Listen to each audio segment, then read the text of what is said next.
We almost had a very exciting intro to the episode. We almost had a celebratory open on this very sad day where tragedy has stricken all over this nation. The world of college football was shaken up with an attack outside of the Sugar Bowl. We almost got a positive college football story, but unfortunately, the Texas Longhorns pulled it out.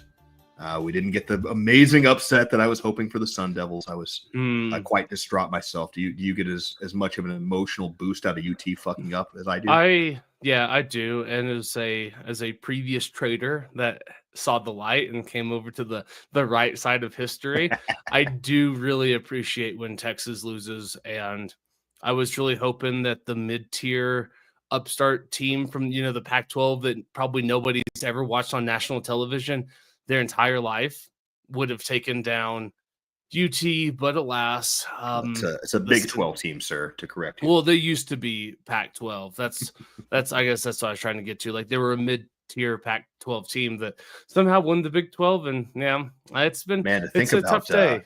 It's tough fumbles day, of the past. There was a moment in time when OU and UT had jumped ship to go to the SEC.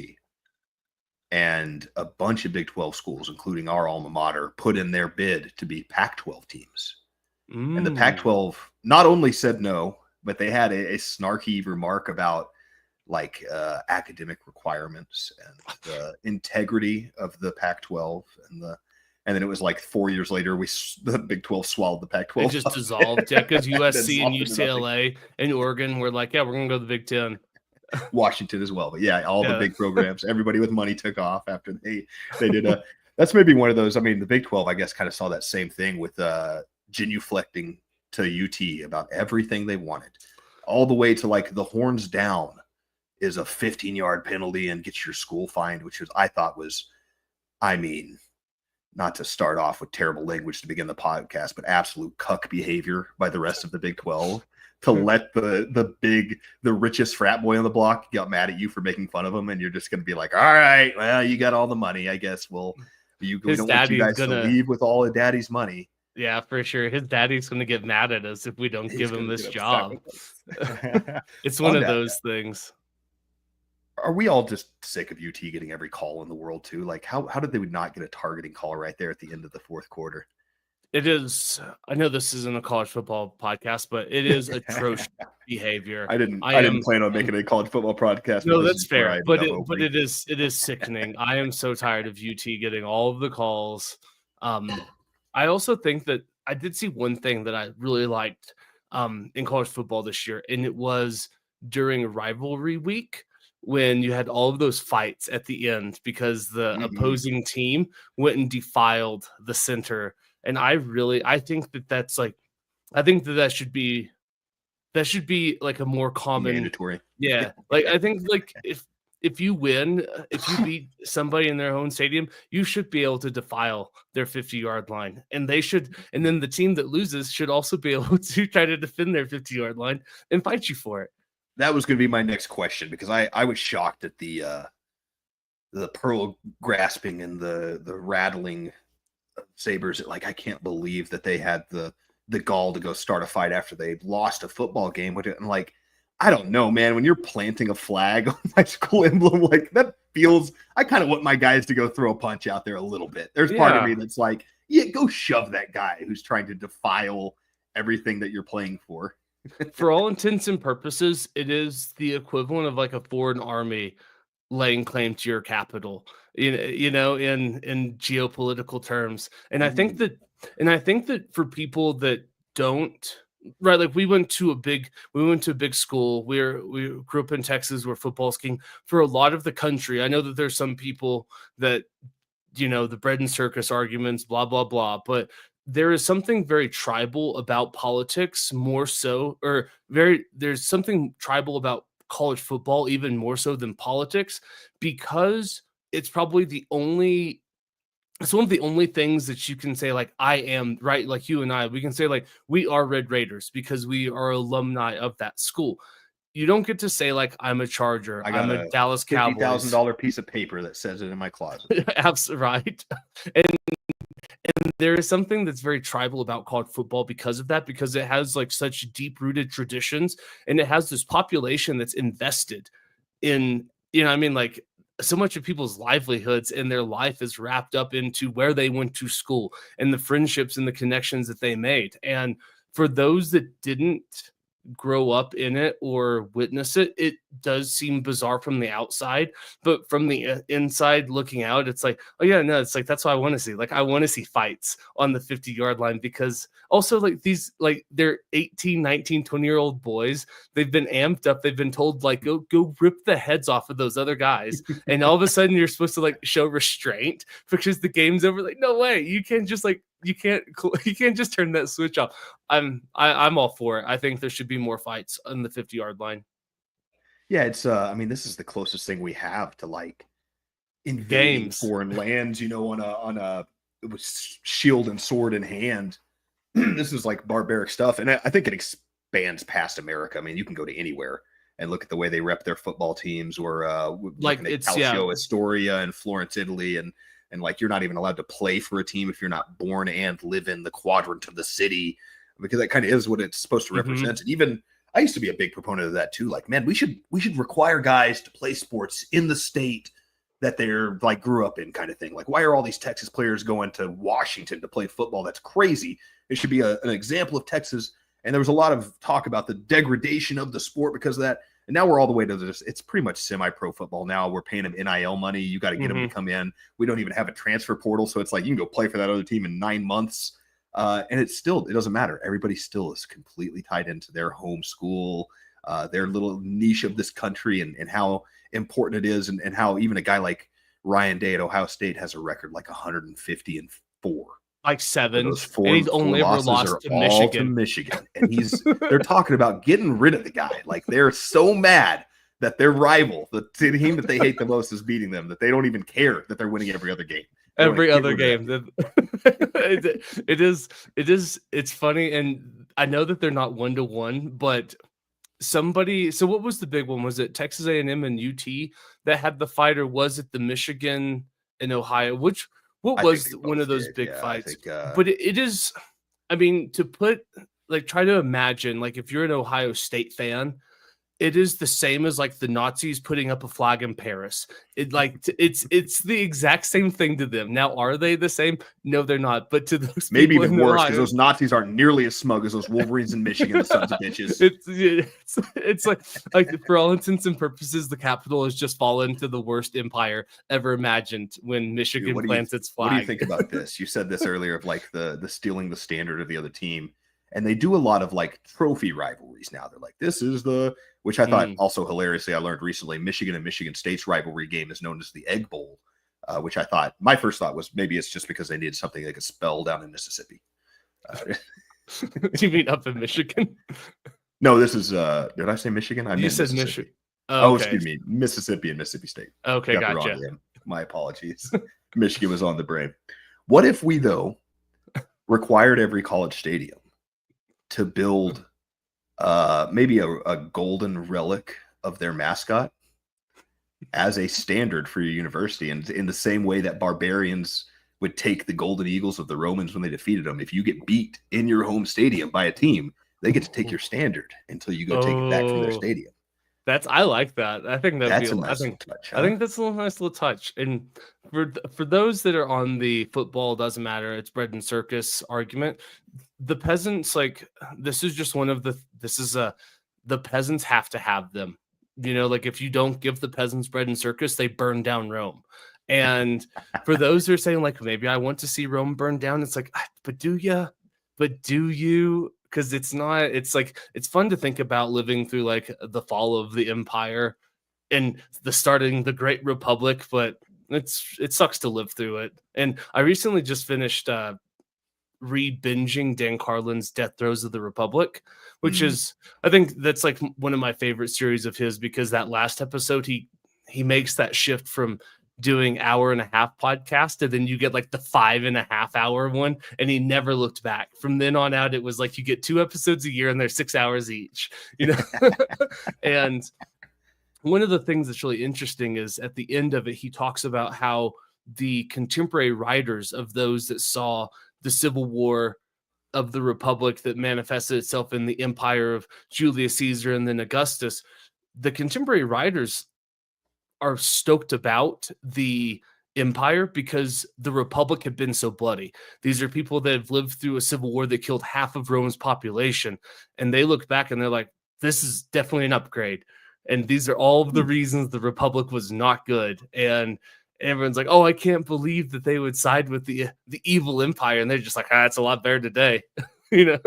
And so I think that's really interesting. Yeah, it's a little bit of that grass is always greener. I mean, it's a little bit of every system works great on paper too. Like it's a lot easier to have a great idea of how to run society than it is to implement it and actually run society and see how it goes.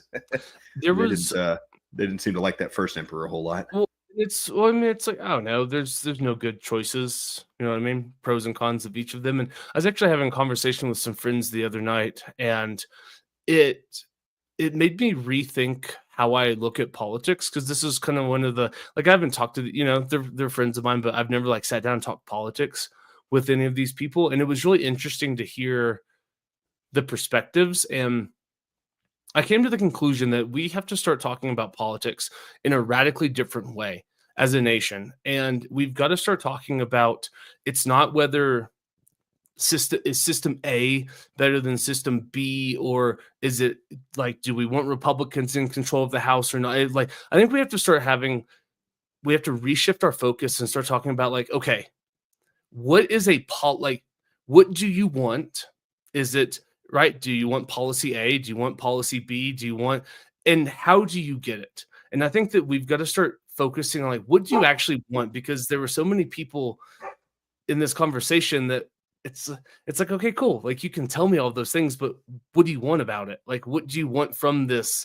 Like, what do you want with that diatribe that you just gave me? What is the tangible result that you want to see about it? Yeah, cool. People are fat. Now what? Do you want government policies to try to make them skinnier? You know what I mean? Do you want to try to shift the culture? But we've got to start I think we need to, like, what do we actually want? And then work it backwards. So then how do we get there? And I realized that was kind of, I don't know, that's like an epiphany to me, that we talk about it wrong. That's an interesting thought. It's a little bit of that, like, follow it to its logical conclusion. Because there's a lot of that, like, we shouldn't allow kids under 18 to look at porn in the state of Texas.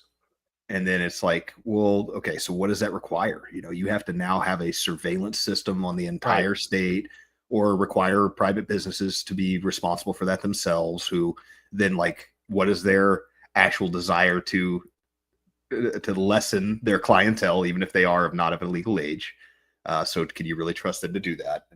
And how much money are you going to pour into this giant surveillance system just to make sure that 13-year-olds don't have easy access to boobs? And after you do all of that, do any of us think that our 13-year-olds are not looking at pornography? Like, I bet you they all figured it out. I mean, and that's the thing. I think we need to, like, grow up. And I guess that was one of the realizations walking out of that conversation, that I think that, like, as Americans talk and look about politics, we've got to grow up.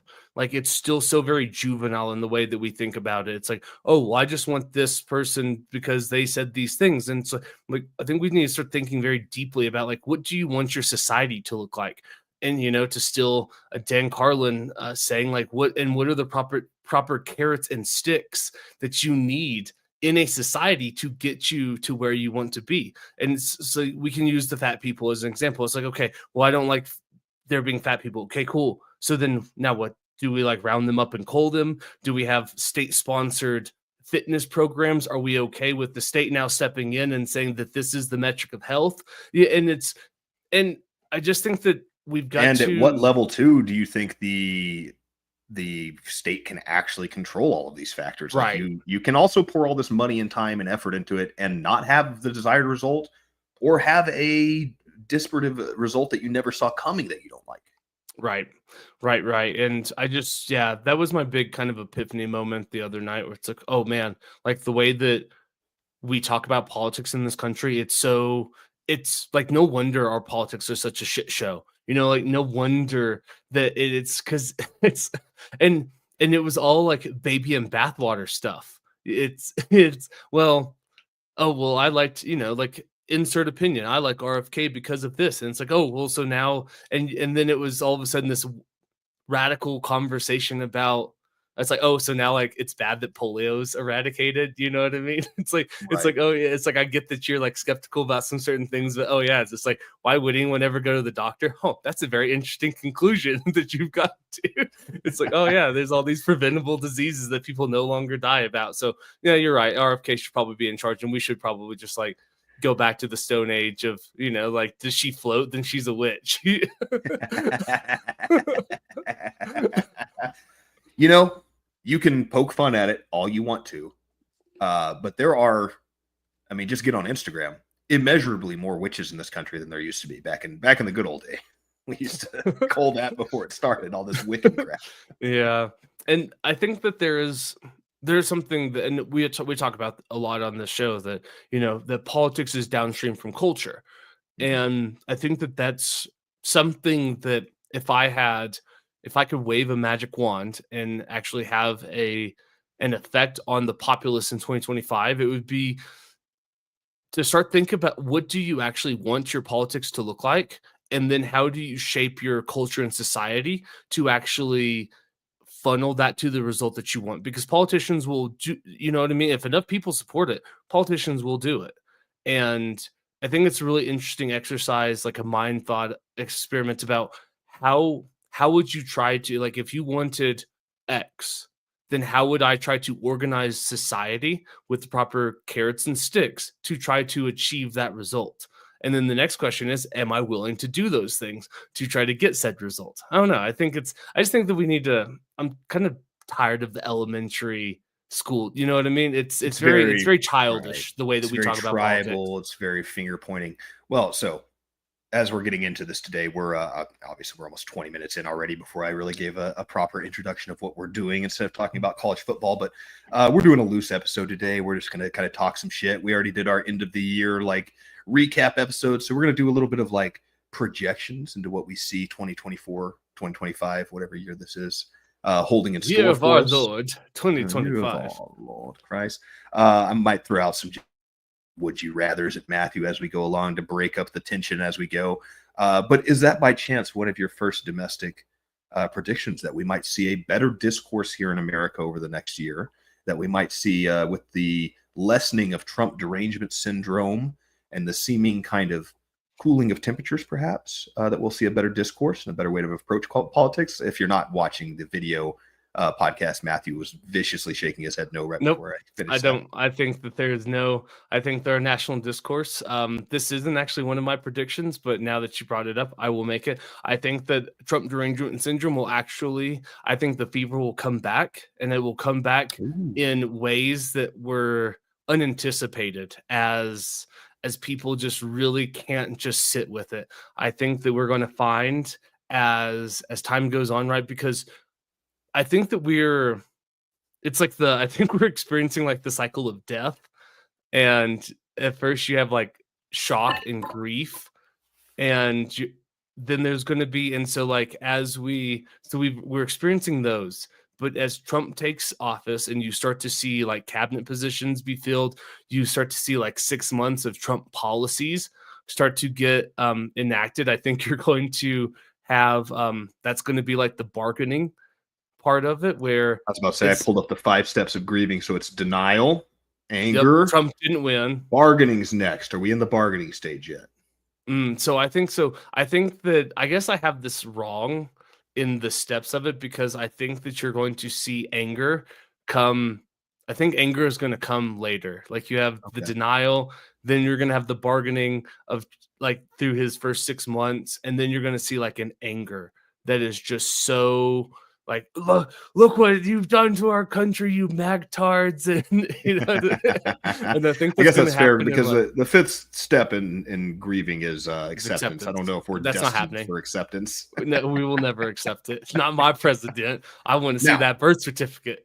Yeah, we're still talking about Obama's birth certificate. That's a good point. That'll put it in perspective for you. So when you see this tension the derangement syndrome coming back. Do you think it comes back similarly in the mainstream and a pervasive, like, entire half of this country, or do you think that we're going to see uh, an increase in the concerted assassination efforts, like the large end, smaller, more radical groups? I think it's the second. I think that media outlets, I mean, media outlets have already seen that covering Trump in a negative way. I mean, CNN, MSNBC, their ratings are way down. And I don't think that viewers are going to come back to that because people are so upset. And I think people might trickle in, but I think that we're going to have about a year to a year and a half of the majority of people checked out from politics because they just don't want to think about the fact that the Orange Man is back in office for round 2.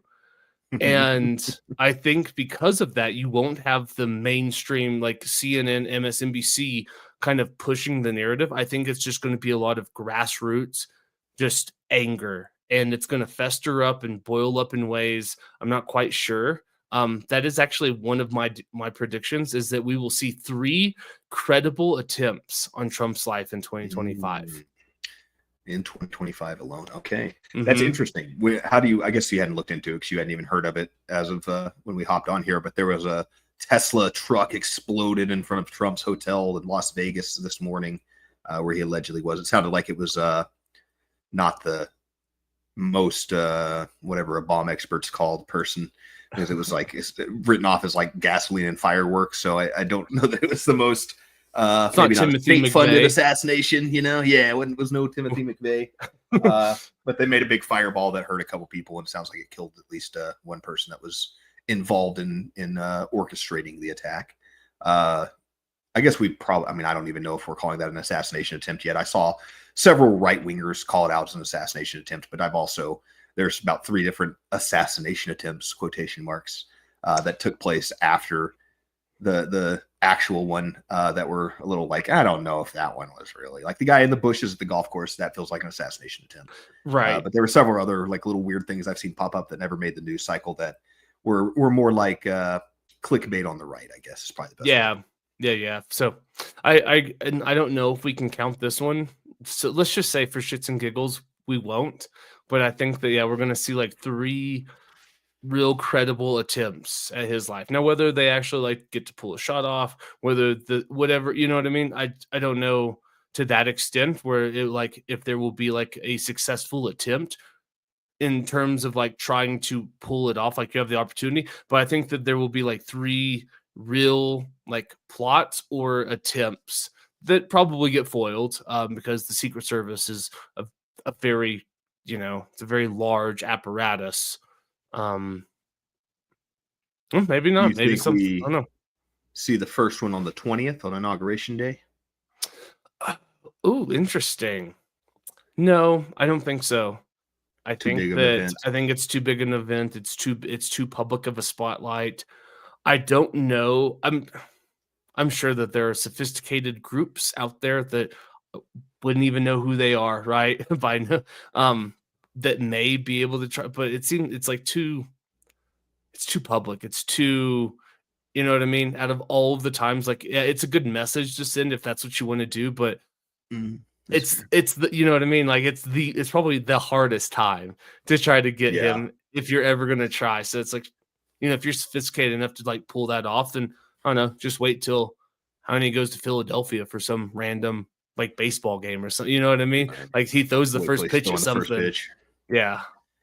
That's probably fair, and I got to imagine at this point in time when he gets on stage, every roof within 3 miles is being just absolutely scoped out. Like surely at this point, and especially when he starts to take control again, you got to imagine his security is going to be pretty wild around him. I would Yeah. think. I mean, if a bullet pierced my ear and I had unfathomable wealth, I would have pretty serious security around me for the rest of my life. I would think. I imagine that would shake my confidence a little bit. Hmm. Yeah, I wouldn't want to go outside. I'd never like I actually what do they call the people that like hole up inside and they're afraid to go outside? Not a hermit. That's somebody who lives alone. Um is it agoraphobe? Is it agoraphobia? Gamers. Agora. Agoraphobia, is that it? Intense fear and no, Or is that's that- more like getting trapped within a situation you can't get out of. Oh, okay. Fear of leaving the house. Let's find out. Libertarianism. Agoraphobia. Did I? Oh, maybe It's that. not I like thought the that was what I was exact saying, same. but who's to say, really? What did I even spell different? That kind of feels like that's 100% the same word that it just gave me a different definition for, so I'm a little confused. Oh, did AI lie to you? That's what it is. I just realized I was reading the AI. Yeah. Yeah.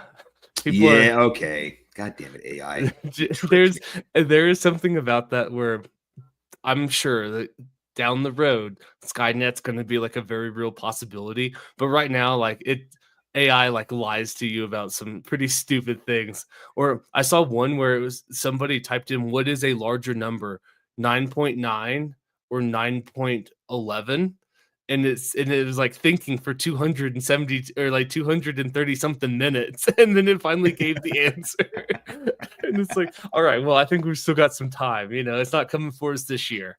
This makes me think of an episode of Futurama where there was this alien floating brain race that used the knowledge of mankind through books to like trap mankind in kind of a psychedelic matrix sort of thing. So they had to use the power of books to get around them. And the main character, Fry, realizes he can write his own story in a book to trick the brains. And there's the big moment where like, then the brains conquered humanity. This is a big master brain talking. They conquered all of humanity without any effort, and then they left for no apparent reason. And they all fly off because Fry's retarded and he can't spell.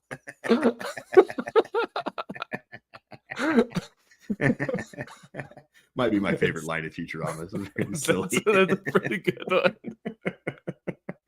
Oh, it also reminds me about like I think it's in one of the early episodes where they go and they look at this apartment for him, and it's this beautiful, affordable place. And like, oh, what's wrong with it? They're like, oh, it's in New Jersey, and he's, oh, there's nowhere to live. There's nowhere to live. Oh God. All right, so your prediction there of the assassinations, mine kind of walked hand in hand with what we were discussing before that, and like the how do we see discourse moving in this country. I feel similarly. I don't know that we're going to have this amazing turnaround where everybody starts having great political opinions. I think we've seen a large cultural shift, and a lot of people are hoping for that. But what you're really feeling is this swing back to the right, and that's my prediction for 2025: is that we're going to see a strong push from all those people that were crying about free speech and liberty, and we just want to be left alone. There's two types of people in the world: people who want to be left alone and people who just won't fucking leave you alone. Which type of person? All of those Christian conservatives are going to be pushing really hard on the Christian conservative return to a theocracy, and we're gonna see all sorts of grotesque violations of all of the liberty ideal statements that the right was making that we thought they were so much better about. Now that Trump's in office and we've seen this large turnaround in the culture, we're going to see some grotesquities from the Christian right, in my mind. I think that I don't even know if you need to single it out to the Christian right. I think that it's just going to be the right, and there will be a subset of this oppressive push that will come specifically from the Christian right. But I think that you're probably correct on that. It's too tempting. You know what I mean? It takes a very special type of human to have the sword of Damocles and not to think wield about the ring dropping correctly. it. Yeah, for sure. And I think that you're going to see. I think you're going to see just like, at least the boot has a different color on it this time. You know what I mean? Right, at least the boot's red. I'm sure you've probably noticed this too, but I've heard this almost exact phrase quite a bit since the election, when it's like, I'm not even afraid to say it anymore. Like, people are so excited to talk about their right-wing ideas right now because they feel this social pressure has been lifted. And I think they are right in that regard. I think that we're seeing a cultural shift back. I mean, you're starting to see things online where like every little dumb TikTok page is like, oh yeah, I'm totally down to talk shit about preferred pronouns now. Like, fuck that. That stuff's dumb. We're not having this conversation anymore. I think it's interesting and palpable, the difference that we're feeling right now in the shift of the culture. It's also kind of interesting, and maybe a little bit of that kind of like brainwashed nature. And maybe I'm projecting onto that because he did win a popular vote. But the amount of people that seem to have like either become emboldened to where they feel like they can talk about it, or just straight up like decided they were on the right wing side now because that's the way the waters are moving. You can kind of see the sheeple like moving with the herd a little bit on that. Yeah, I think you're correct in all accounts there. There is probably, and I have yeah, go ahead. sorry, go ahead. No. I was going to tag onto it. This attack at the Sugar Bowl, Notre Dame, Georgia. It's a good way to attack if you're really like. There's been some reports of an Islamic State flag along with this attack. Like if you're trying to kill Christians, fight between the Protestants and the Catholics at a big party on Bourbon Street's a pretty decent start for one. It's actually a pretty good place to start. Fair enough. But I had in a society where we've become more and more secular, and if you're really wanting to attack America and the ideals of America, the superficial, what's the word I'm looking for? Obsessed with money and things, the desire, materialism is the word I'm looking for. There we go. If you want to attack the materialistic, grotesque nature of what America really worships, what better way to do that? Not by attacking a religious site, but by attacking our Super Bowls. This is what we really hold up, you know? That's a good point. That's actually a really good point. Are you talking about the exact? Was there another incident? Because I know that last night somebody like ran a car, and that's some gunshots. Okay, gotcha. Yeah, apparently there was an Islamic State flag, an ISIS flag. Oh, interesting. I believe, and I don't know if that's just like confirmed. And maybe it's like, and maybe that has nothing to do with like college football. Maybe that's just somebody against the debauchery that is, you know what I mean, New Year's Eve, and it's kind of like the attack on like if, to be fair, right? If you want to talk about like the degradation of mankind and Sodom and Gomorrah, it is Bourbon Street any time of the year, but probably especially on New Year's Eve. I mean, Bourbon, like it other than maybe Mardi Gras might be, Fat Tuesday might be worse, but there's something, but I mean, Bourbon Street on any day is not like, if you want to talk about like how low society, my brother. You want to talk about like how low a society can actually go and what we will tolerate, go to Bourbon Street. It's like, don't get me wrong, I love it. I like getting a hand grenade at 9 a.m. if I'm down, you know what I mean? It's like I'm super down with just like that type of debauchery from time to time, but the fact that like exists all year long in a place that, you know what I mean, like maybe it's more of an attack on just like the godlessness of America, because Bourbon Street's a really good place. If you want to talk about godlessness, that's a great place to go. That's a good point. Yeah, you could be right about that as well. I mean, that could add up for sure. We'll wait and see, I guess. We got all these fun terrorist attacks to talk about, and we're like 12 hours out, so we don't even know who to blame yet. Right. It's always tempting to say the Muslims. I get it. There's no manifestos, and when they claim it's going to be a manifesto, it's going to be some scribbles that I think Keeper's really onto something about. Like, we use that word way too loose. Like manifestos, like I should be able to like sit down and have we should be able to have like an intellectual conversation about the themes of what you are writing and whether or not there was consistency. You know, I think like it should at least be, what do they call it? Like a novella, if it's under so many pages. Like it should be at least 20 pages long. I think if you're going to have a manifesto, like it needs to be like well thought out. Yeah, it's like a paragraph. I would like to think if I was going to hate the healthcare kill system, a bunch of people and commit suicide by cops, I would hope I could write 20 pages about why I decided to take that action on. Yeah, I would hope, right? And it's like, I might not be happy with it after an afternoon. I might have to come back and like touch it up a little bit, but of course, I would think I could put 20 pages out. I bet you could. I would think I could put 20 pages out right now on like my hate of the American military industrial complex Yeah. imperial ways. Like that would be the most likely thing to make me go postal at this moment, I think. Yeah, I bet if we brewed a pot of coffee by morning, you and I could have like a cohesive manifesto about whatever we wanted to hate, right? It, like insert X target. It doesn't matter. Like we could just like we could even like have a dartboard and throw. It's like, what are we writing a manifesto against? Throw it. I bet we could walk out by the next sunrise tomorrow and actually have something put together that's like, oh well, at least they thought about why they hate whatever they threw the dartboard at. Right. And I'm not saying everybody's me and Matthew. We're long-winded gentlemen ourselves. I'm sure that not everybody can get there in the same manner. But come on, you got to put off killing yourself for a month. That's all I'm saying, and come up with something good for us to read. Give us a reason. Don't give us it for sure. Do it for us. Like, and I think if you're gonna do something like that, you owe society something. You know what I mean? Like if you're gonna go out and commit acts of terror, like you owe us a manifesto. That is your obligation to us in this weird, perverse world that we live in. That now it's expected. It's like you can count on mass shootings, count on these types of horrific acts. You owe us a manifesto at this point. Like that's part of the deal. In lieu of that, we could start just releasing false manifestos if they don't release one, and just have super self-deprecating manifestos. It's like the same thing of just like, no matter who the killer is, like you don't have to show any pictures, just be like, man, again, this is the weirdest thing, but every mass shooter has a 1-inch penis. This is the oddest deal. Like, just start shaming them preemptively. That or go back or you always tie it back to, and that's why the slave trade was detrimental to America. It all started somewhere. All right. Silly break time. Matthew, would you rather take a poop in the only toilet at a party, knowing full well that you will clog that toilet, or try to sneak out back and shit in the bushes? Can I have some context on the bushes? There are a tasteful spattering of bushes.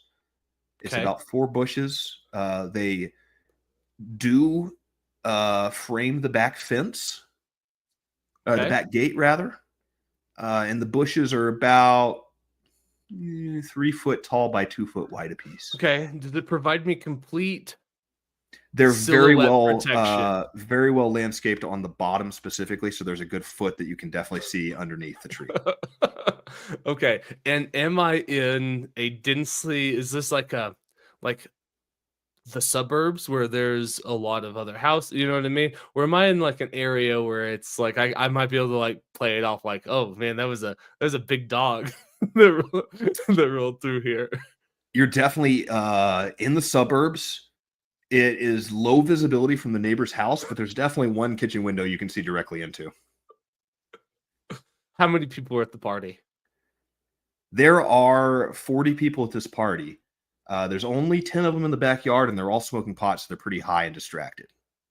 But they are also only 25 feet from the back fence where you'll be taking some shit. Man, that's tough. How well do I know these people? And how much you know 2 of these people from work through your wife that you've met before, but most of them are complete strangers. You will see them again though at another holiday party. I'll take the toilet. You didn't have any qualifiers about the toilet at all either. You just you didn't want to ask if they were going to find out if you clogged it, if you had a plunger available. None of that came up. You were just worried about the outside situation. You'd already calculated the clogging issue in your head. I'll take the toilet in this scenario. Oh man, because I think that I would rather, regardless of all of the, like, those are all, like, is there a plunger available? Do they know? Like, those are all things that I feel like you could navigate with a little bit of certainty. Like, it's like, hey man, I had some cheese that didn't sit right. Can you know what I mean? It's like, I don't want to, but like, to be caught shitting in a bush with a bunch of strangers, that's like that's like you become the animal of the group. They're like, dude, that's the guy that like was shitting in the side, like bro, like you can't invite that guy to a party. He takes shit in the bushes, you know. It's like, Damn, go he clog the drinks heavy. toilet. No, he wasn't drunk. It's the Yeah, damnest for thing. sure. It's like, you know, it's like society. I think that it's like a polite society. We can forgive you for clogging a toilet, but like the bush thing, I don't know if you ever come back. Like that might haunt you professionally, right? Like down the road, all of a sudden you meet somebody that's your interviewer, and it's like, oh wait, I actually know you. You were the guy that took a shit at so and so's party in the bushes, aren't you? You're like, oh, I'm not. It's like, yes, you were. It's like, I'm going to tell you right now, we cannot hire you. I do want to complete this interview because I have a lot of questions. yeah, I'm taking the toilet. That's fair. I think I would arrive at the same conclusion there. I think that that's much less of an issue. That it's forgivable to clog a toilet. You can, sure. In fact, It happens. You can even say that to the homeowner, the maitre d' of the party. Hey, I apologize. Something terrible happened. I did not think in a million years this would happen at somebody else's house, but I had an emergency. I did clog the toilet. And while they're unclogging the toilet, you can just turn around and go like, can you believe the cheap fucking plumbing in this place that they clog their toilet on? You can start pushing that off on them right away. You can't really push it on the homeowner that you took a shit in the bushes. That's kind of you. No, that's on you. That's all on you. And also, like, who amongst us hasn't clogged the toilet? You know what I mean? Mm-hmm. Use a little bit more toilet paper than you're supposed to. In my household, you're not considered a man. You haven't entered into manhood until you've clogged the toilet. That's how we measure. Clogging toilets happen. Shit bushes. It's a little, you know what I mean? Tough. It happens. I would prefer to. Nobody's happy about it. I feel like you come away. I think just in like the general politeness of society, you walk away less unscathed. Because I mean, who hasn't clogged the toilet?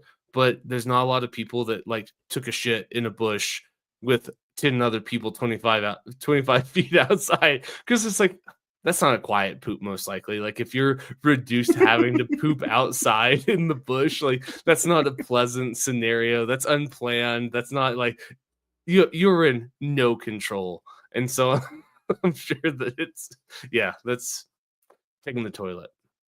Taking the toilet. That's fair.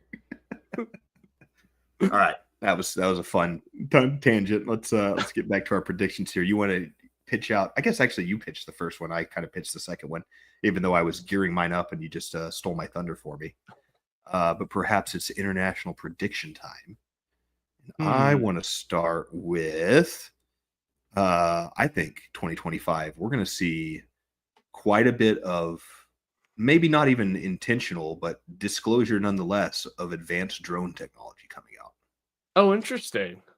Yeah, like we've already seen a little bit of like, yeah, I think that there's something interesting happening in New Jersey right now. And we still aren't 100% sure if they're really looking for missing irradiated materials or what's happening. But there's drones.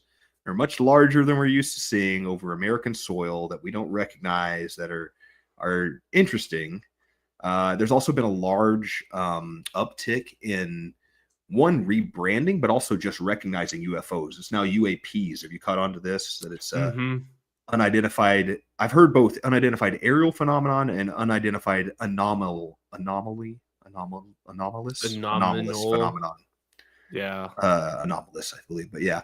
But either way, they've rebranded it kind of in the past year or two. And they're starting to talk about it more and more in Congress. And they're having these, so it feels to me like there's been a little bit of a like, hey, get ready. We're about to tell you that we make all the UFOs and we actually have the underwater spaceships. So do you think that it's either one of two things, right? Like channeling my inner Del Gribble. I used to believe in aliens until the government started talking about them. And then the other part is, do you think that this is predictive programming? Do you think that they're slowly starting to introduce it into the common lexicon and to have it more front and center to where because when something does happen, it's not as shocking? Because it's one, you know what I mean? It's one thing if it's like all of my fun conspiracy podcasts, this absolutely is them getting ready for full disclosure about UFOs and the aliens that have been running everything the whole time. I don't think so. I think that, I mean, for one, why now? Why are the alien? Why do the aliens feel a need to like slowly? I guess New it's not them, Jersey it's of all the places, government like in New Jersey. Yeah, I definitely like don't if think you're that gonna aliens. like I know that New Jersey is the armpit of America, but there's like better places to terror. Mhm. Like, you know what I mean? That Like might if be you maybe that's the great like we think about the explosion of technology around the time Roswell happened, and like how much of this is alien technology. Did we get microwaves out of this? Did we get rocket technology out of this? Like how many inventions came out of that? We were talking before we started recording about like the idea, like I know Tucker Carlson's a big one of this. Like I don't think these are aliens. I think these are entities that have always been here, that maybe they're what we refer to as demons and angels. There's a lot of like UFO footage going under the water and even losing speed when they enter the water, which is not making any sense as far as like physics, as far as we understand it. And there's a lot of people that even say like, hey, these aren't aliens. These actually come from underwater. We were discussing like maybe that's why we've had trouble. If there truly is an intelligent species that's at the bottom of the ocean or even deeper somewhere within the Earth's crust, the atmospheric pressure is going to be the exact opposite of what we experience, where we have to send subs down. They would have to essentially send the vacuum suits up so they don't explode when they get to the surface like a blobfish. Blobfish aliens. What if that's like the great secret, that we're so worried about the alien technology that our government found? What if the reason we're starting to see these dwellers from Poseidon's realm, these mermen, are coming to the surface, these little green men from under the ocean, because they've started getting our submarines that are coming to the bottom and understanding like, oh, they were trying to create a vacuum here so they could travel. So what we're actually seeing is the reverse engineering of our own technologies. Oh, that's super interesting. Yeah. That they never even, that's also fascinating that you have an entire like civilization underwater that's able to live, and that like the concept of a vacuum is introduced from the outside. You know, I think that's there's a really good book that I listened to this year. It's from Andy Weir, the same guy that wrote The Martian. What else did he write? Maybe The Egg, but he wrote a book called Project Hail Mary, which I think they're actually making into a movie. But I listened to Project Hail Mary this year, and it was so interesting. And it had to do with like, I don't know, it's like sun eating amoeba to a degree. And so like the stars are dying, but it's actually happening in other places. And I won't spoil it for anybody that wants to, but like there's contact with another species, but there's things that we took for granted that we know that they don't, right? And so like so they talk about X problem, and the guy's like, oh, like they don't know about this entire like part of science. And so of course they couldn't account for this, and but then there's things that they know and that they are much better at than humans. That's so it's like a really interesting cultural exchange of ideas, to where it's like, oh, like they're really good at these things, but there's this gap in their understanding of relativity or radiation or what, you know what I mean? And so it was really You got to good see book. these fags throw a football. Can't hold a pigskin we're so for smart. nothing. Don't know anything about a cover 2 defense though. But Roll Tide. Roll Tide. But that was, I think, on that kind of in that same vein of thought, that it was a really interesting idea about what don't we know of, like what do others know and don't know about us, right? So like maybe that they're this super advanced civilization that lives below the water, but the idea of a vacuum never occurred, or enter whatever idea that you have to have like contact with somebody else. But oh, that's fascinating. Never thought of it that way. Yeah, right. And all of a sudden you get these leaps and bounds because like, oh, ho, ho. It's like the Germans and rockets. You know what I mean? Like all like a Nazi drops a rocket in your lap and whoa, we can go to the moon now. This stuff is a lot better than propellers. Fascinating stuff you Nazis taught us. Never forget though, Operation Paperclip. For they those that got the don't know. seed from us in the first place. It was all that eugenic stuff they were working on was American ideas. Yeah. Actually, there's a really good book. Annie Jacobson wrote it. It's called Operation Paperclip, and she talks about a bunch of that stuff. And you're like, oh yeah, America was very, like they sent some pretty important Nazis to like the University of Arkansas. It's just like, how does the Negro skull compare to its white compatriot? And what can we tell about intelligence based on the circumference of their cranium? What is that you're saying to me? Yes, his accent is Minnesota. I heard a very white man the other day say some joke about Latinos, and he said, I'm actually allowed to say that because I'm 1/4 Argentinian via Berlin. Okay, that's funny. And he said something about I'm just airing out some family news. Oh, where was I at? I think I was at the bar here in town watching Copa America when it was Argentina playing in the finals, and somebody in the bar was like, "Why is Argentina so white?" And it's just like, is someone gonna tell them? It's like, are we? Do we have this? I just wanted to come here to today? Argentina to learn about y'all's beautiful Latino culture. It's no one's gonna tell them. It's like, let's just let that be. Oh, that is an odd one. I think along with this, like the drone stuff, like we're just already seeing so many peaks at it with modern warfare. Like I said, with the weird like move to disclosure. I think another possibility is like at some point we're gonna have to have some sort of council of war crimes as a tuned to drones. What are you really allowed to use drones for? What becomes immoral when you're using these drones? And like there's got to be some pretty nasty stuff going on with these drones and stuff that we probably can't even conceive of as people who aren't on the ground. Like when you're a man being terrorized, or even worse, a civilian, a family being terrorized by military drones, like, whew, this is a dark future. Yeah, there is. I remember having a cocktail with somebody years ago. This is probably like 2018, I want to say. Like I'd say like 2018, 2019. And this person was still employed by whatever job, right? And the problem that they were working on was combating mass drones. And this person's theory, kind of seeing the future and trying to work on it, was talking about, oh yeah, like how terrifying of a problem when you start strapping, 50 drones with explosives and you go publicly assassinate somebody and you have 100 drones covering overhead recording it all, and the propaganda that you get for, and this is something they're working on 8-9 years ago.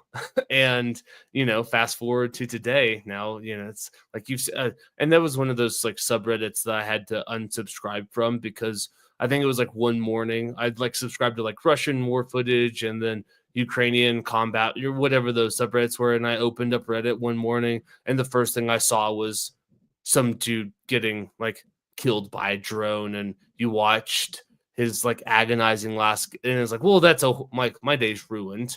You know what I mean? Like, how am I supposed, like, I'm supposed to get up today and go on about my, like, I just watched the guy like die a horrible, painful death, and it's like, well, my day's fucked.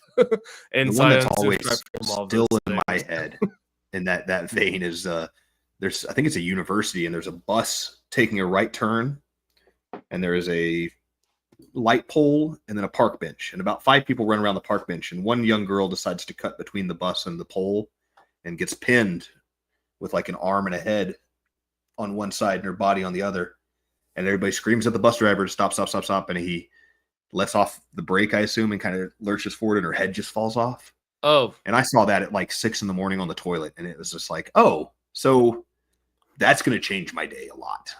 I'm going to think about that today quite a bit.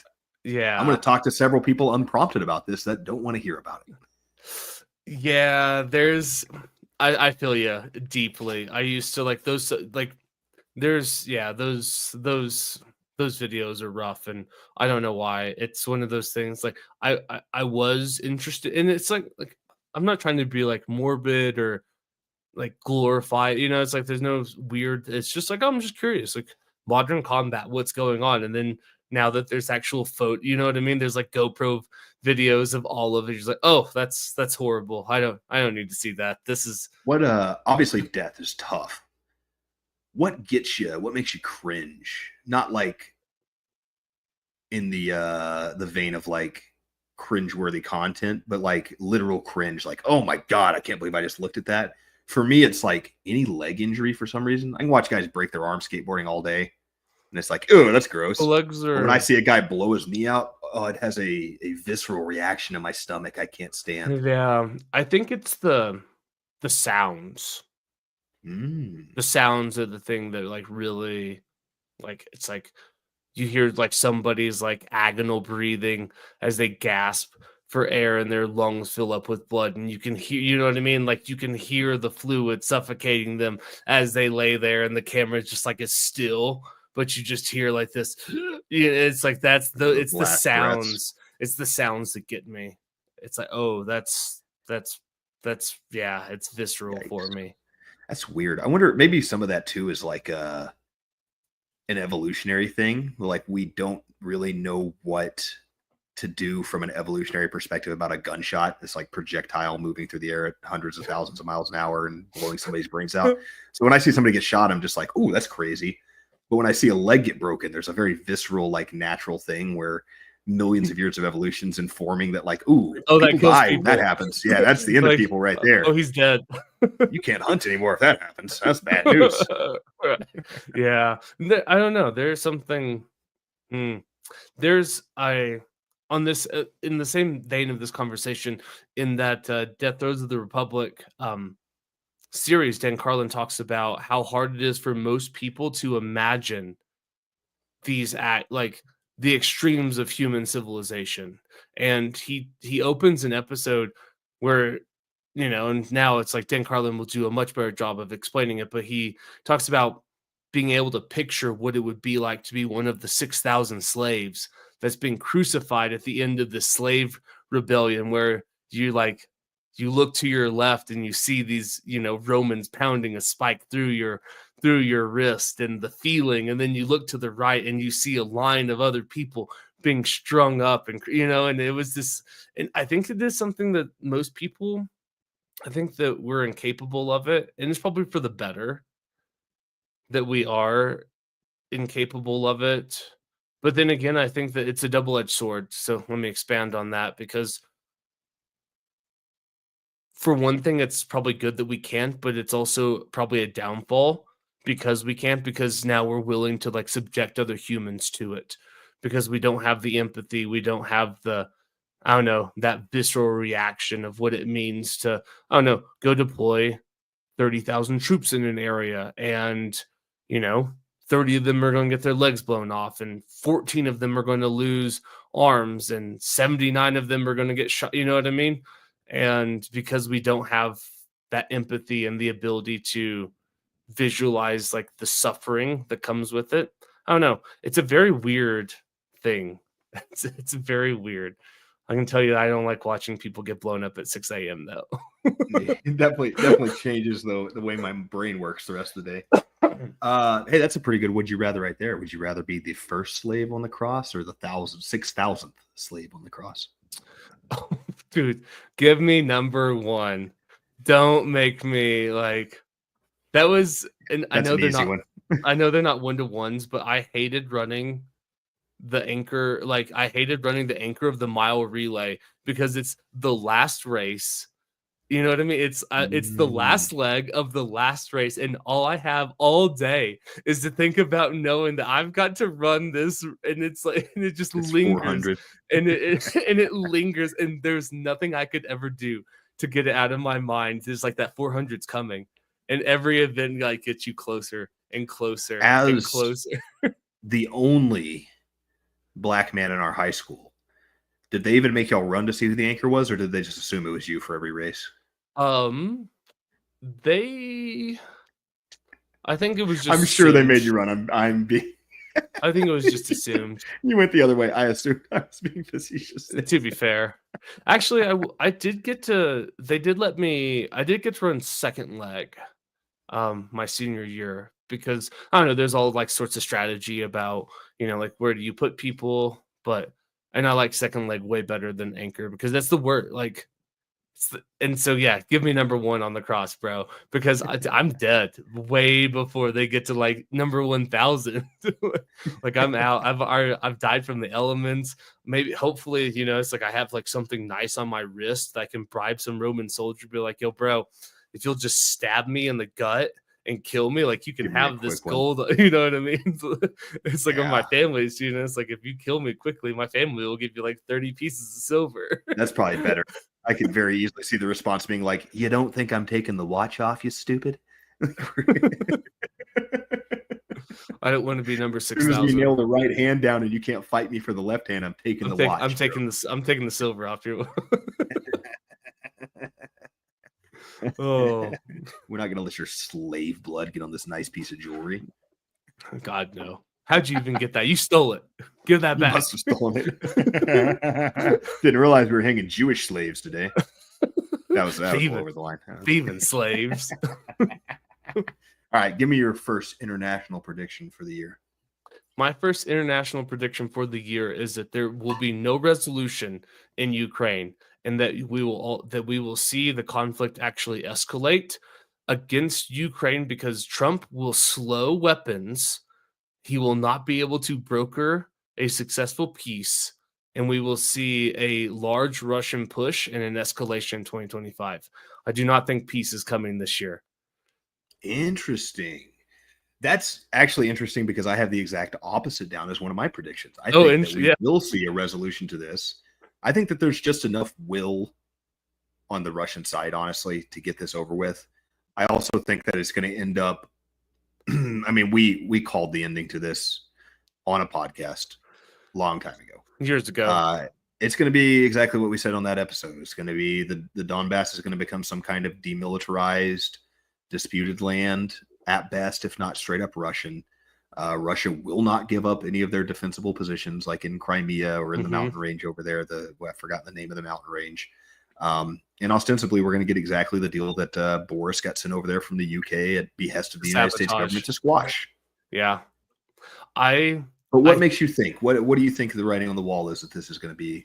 I guess you've laid out a lot of it, the difficulty from one with him slowing it down. But you don't think that the Teflon Don is going to find a resolution to this? So I think that because of the larger geopolitical shifts that's been happening and the rhetoric specifically from Donald Trump, I think you're going to see European NATO allies significantly increase the armaments that they send to Ukraine. So I think that you're going to see a slowing down of American arms and aid packages, and that will be compensated by Poland, France, and Germany specifically, because I mean, Poland has a very vested interest in this. It's like they have a very tragic history being positioned in the flat plains between two great nations.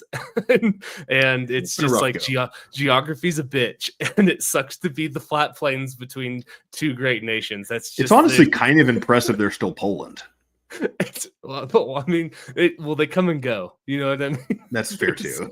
There's large swaths where like Poland's not a thing, and because of that, I think that Poland. I think you're going to have American scale down of arms and aid, but you will see an increase of like European NATO allies increasing that, and so I don't think the war is going to draw to a close because if America yanks for America to unilaterally stop this war, it would be such a radically shaking of the geopolitical chessboard. We'd have to exit NATO. We'd have to abandon literally every single security tie and security assurance and alliance that we've established post World War II.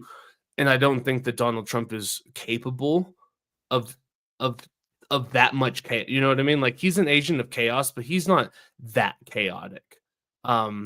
God, see, I don't like that because I like your argument a lot.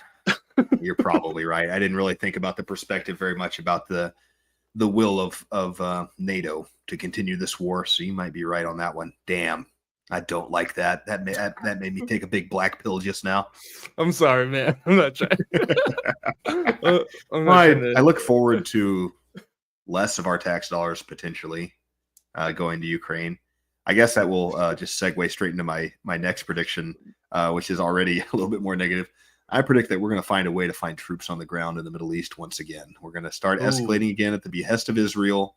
I think that this is we're destined for it. This is the great irony thing. In the same way that when all the Democrats were putting in their January 6th domestic terrorist rules, at that moment, I started saying, this is all going to be Trump's. You're going to give it right back to Trump. That's how this works. This is why the irony of politics. And in that same vein, all of these anti-war people that told you this was by far the better alternative, but we got to get Kamal out of here before World War III starts, are going to watch Donald Trump genuflect to the military and start allowing us to put troops on the ground once again. That was not on my prediction list, but I agree with you. I think that if you appoint people like Mike Johnson and some of those other like Zionist as ambassadors, or you know what I mean? Like there's some very heavy hawkish Zionist in influential positions in the cabinet. And I think that, yeah, you could see that. And they'll probably start it's hard to take over airplanes these days and crash them into towers. But what better way to rile up all those Christian conservatives and to let some Muslim drive a truck through a Sugar Bowl game, you know? Right. A bunch of Christians just got killed by a guy with an Islamic State flag. Like, ooh, that could be. We could get all that disclosure. We could find us a bomb residue on his laptop at home. Yeah, all right. Find some towel head in the Middle East that'll take credit for it in Iran. And like we're in business here. By the time January 20th comes around, we're going to be rocking and rolling. I think that's actually a pretty good prediction. I think in the calendar year 2025, and it will start under some, auspice of peacekeeping, or we didn't deploy them to Israel, we deployed them to Saudi Arabia, and you know what I mean? There's going to be some sort of like, or there's going to be some sort of humanitarian crisis, maybe in Syria, that allows you to try to step in. But yeah, I think that's probably like it doesn't feel like we're getting ready to leave the middle after all the rhetoric of 2016 about George W. Bush lying you into a war. It doesn't feel like Trump's in a hurry to get the troops out of the Middle East this time. No, I don't think the Afghanistan thing already happened. In fact, maybe that's another great one to point at, that like, guys, I would love to leave the Middle East alone, but didn't you see Joe Biden? Sleepy Joe, he gave them all of the weapons. They have all the weapons now. We have to deal with them. We spent $3 trillion to replace the Taliban with the Taliban. Yeah. I think that's one of those I don't like either. It's oh yeah, I could see that. Ugly stuff. Yeah, I definitely. And it will take a little bit of pandering. You got to get the Christian right on it. But the good news with that is this happened really close to Jesus's birth town, so it's pretty easy to get the like end of days thing going. And you can definitely get like the Zionist revelation type thing going for sure. Amazing. Do you think there are more Jewish Zionist or Christian Zionist in the world? Christian, just by virtue of population. Yeah, that's kind of what I was thinking too. There's not that many Jews, relatively speaking of the world population, there's not that many of them, for obvious reasons. You know what I mean? There's like this, there's this whole like, Holocaust thing. There's this one guy that just didn't really like the banking system that had an issue. So, there's like this thing that somehow, like, I don't know, Holocaust denial is a really interesting thing to me as well. But that's a way different conversation that I don't want to go down right now. Right, I was getting ready to tag that. I'll leave it alone. I was ready to start denying, but all right, we can move on to the next thing. It's like you tell me how big those ovens have to be. All right, I'm about ready for a pee break. You want to do one more Would You Rather and then take a pee break? Sure, we can do that. All right. Would you rather say your ex's name during sex or your partner's best friend's name? X all day. X all day. I feel like that was a little easier to explain away. Yeah, the the partner's name. I guess you also have the benefit of having only dated Shelby's your entire life, so that bodes well too. I do have some cover. There's some cover, but dude, you never. I think that you could. I think both are detrimental. I think. Yeah, you think? I think that you don't have to run that experiment. I'll tell you that's true. I mean, both could potentially be like relationship ending. However, the ex is like, dude, the partner's best friend. I don't like. I feel there's a silver lining in there for you. That's the there's a 0% chance, a near 0% chance, probably for both of them, but definitely for the ex, that it will parlay itself into a future 3-way. I think that's there is a very infinitesimal chance that I mean, the ex it gets close to 0 as you can get without being absolute 0. Sure, okay, I'll give you that option. It depends on your woman and her relationship with her own father, but there's a lot of externalities. So you're saying there's a chance. Fair enough. Yeah, I think both are deeply damaging and probably could be deal breakers, but I don't know if you could. It's like the ex, you have a hope of you know what I mean? Like depending on how good. It'd be a lot better if it was 1 year into this relationship, like I feel like 10 years in saying, I don't know, is that even worse though? Because saying it fresh off the other relationship's not very good for you either. I feel like it's better than deep, you know what I mean? It's like with every year that you're in the relationship, I gotta imagine it's gonna be an issue if my wife thinks I'm thinking about my ex from 15 years ago. There's gonna be that's big gonna fights. That's not a conversation that solves that, No, those are fights. Those are like that for a while. There is like divorces on the table, I think, in this scenario. However, I feel like the chances of you coming back from your ex are better than your partner's best friends. The partner's because the partner's best friend is like that's like forbidden territory in a lot of ways. It's a pretty big betrayal for sure. It's more than I've been listening to Stavros Halkias, Halkias. He's a stand-up comedian. He has this podcast where he does some life advice, but the reason the life advice is so good is because he used to do a podcast called Come Town, which attracts either low IQ guys or like so high IQ guys that they're socially not able to even like interact with people. Dude, but the questions you get on it are oh my god, they're great. But most of them are like that, where it's like, I think I got a shot with my sister-in-law. You think I should? And it's always like, dude, there's so many other people in this world you can stick your penis in. Why would you ruin your life? Oh my goodness, dude! I just think about the Come Town episode of them making like the Steven Seagal. It's so good. I knew you were going there already. It's so good. That is like I probably watched that clip like once every couple of months. The fully clothed with leather jacket sex scene is a piece of cinematic history I think we don't give enough credence to. They did. Oh man, I showed that to somebody probably about a month ago, and I was like, "Hey, look, hear me out. You're not gonna like the title of this. You know what I mean?" That's the great irony of Come Town. It's one of the funniest podcasts that was out there, and ultimately probably failed because their name was offensive enough that it was difficult to put it out there. For sure, I had to and things like that. Like if you're like, "Hey, what's a funny comedy podcast you listen to?" I got to really know who you are before I say Come Town. For sure.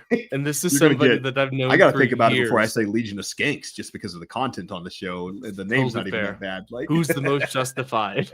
Yeah, I actually showed. I was in traffic this morning. I'll tell you that much. And it's funny though, because even though I've known this person for years, we were great friends. I used up a lot of capital and saying like, hear me out. I'm going to show you. So, you know what I mean? It's like it doesn't matter how well, it's like, I used up a lot of capital, and there's going to come a time in the future where I'm going to just like, hey, and they're like, nah, you used up a lot of that on Come Town.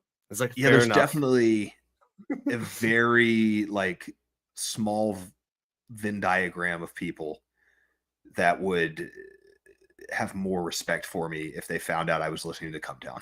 Like it's a small.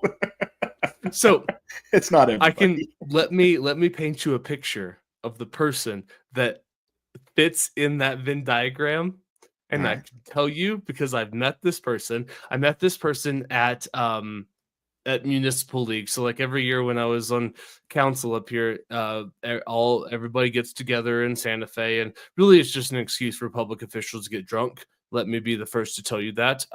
However, there are like some kind of it's like I learned some things there, but I met this like new counselor from a town down south, and we were sitting there and he made a joke, and I just like looked over and I was like, "Come Town," and he goes, "Oh my goodness, you watched that show?" And it's like, I'm not a better person because I have your admiration for, you know what I mean? It's like this it's not a net positive because you and I now can connect on a deeper level about Come Town. And so like the Venn diagram of the people that respect you more, you don't want to be there because it leaves you feeling a lot less as a person. Like at least you feeling empty as a person. Like it's a one-way exchange.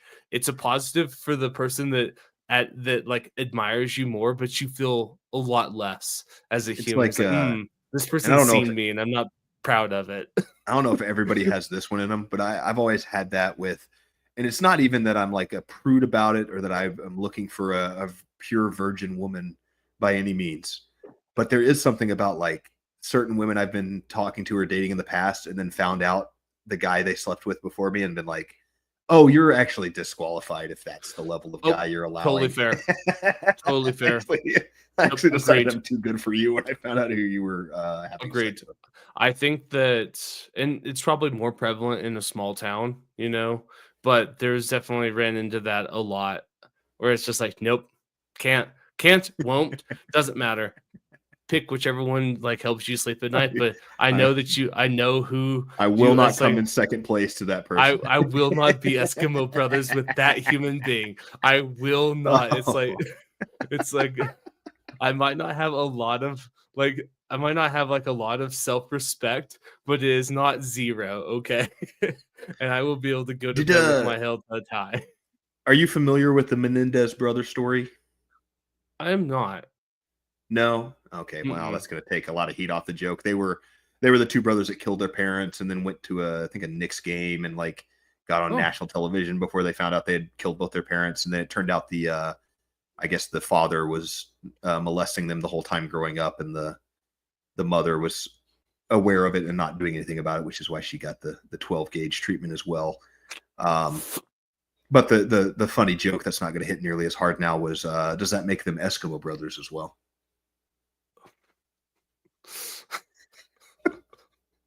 oh man, it's not lost on me though. Got there. Oh, It hits a lot harder if you already know all of the shit I had to prerequisite for oh that. man.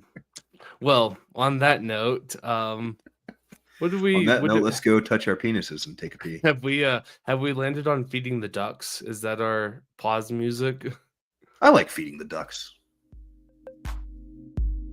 All right. Well, with that, we will be back.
man. Feel free, all of you listeners out there, to take the rate of time it takes us to urinate as a direct correlation and indication of my being much more well endowed than Matthew. I think it's a pressure situation, that I'm sure that he could power wash anything off the back of that porcelain. But when you have that tight of a squeeze, it does restrict the overall flow of the urine. And that's why more times than not, you guys get to hear me come back and monologue. Even today, in a situation where I had to absolutely pee. This is probably the first time on a podcast I've been the one to suggest the pee break. In fact, I want to put that on the record as well. I'm typically very respectful of your time and make sure that I take care of that before the podcast. But it did hit me tonight, probably because I'm drinking coffee and coconut water mixed together. It's delicious. It made me need to pee. And even with that extended, long, powerful urination that I took, we're still waiting on Matthew to get done sitting on the toilet himself, as one does when they're of the persuasion of femininity that Matthew, my partner, is. It's not a physics thing, from what I understand, or an ease thing. It's more of a comfort thing. It's being who you are. Being true to oneself. It's not dissimilar to a lot of what the woke crowd's talking about in the transgender movement and the queer movement of unlocking one's true desires, true lot in life and way to live. And that's why ultimately I don't judge Matthew for sitting down when he pees. I think that's everyone's own choice.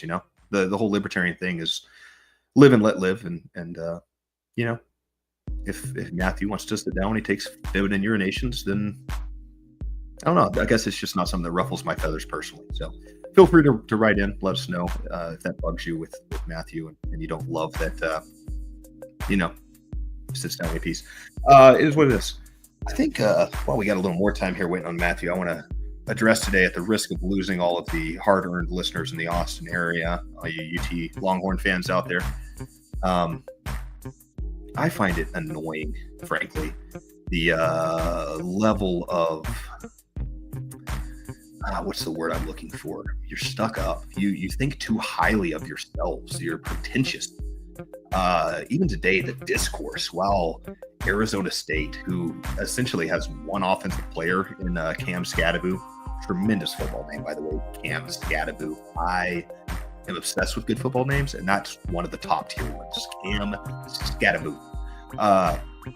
But yeah, a running team with an undersized O-line just about knocked you guys out of the playoffs today.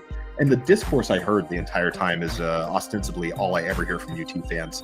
It's never like, what needs to go better? What are we doing wrong as a program? Why have they been able to figure something out? What is it that they're doing that's so good? It's always, why aren't we winning, man? Why aren't we winning the game? We're UT. We got everything in the world. How much money we got to pour into this program to win football games? Oh man, UT's been back, quote, back since I was in college in 2008. They were saying that shit. I went through high school, graduated college, used my degree to make $0 in my life, and have it sit in my closet currently. Started a 4-year podcast with my best friend, and UT still talking about how they're back.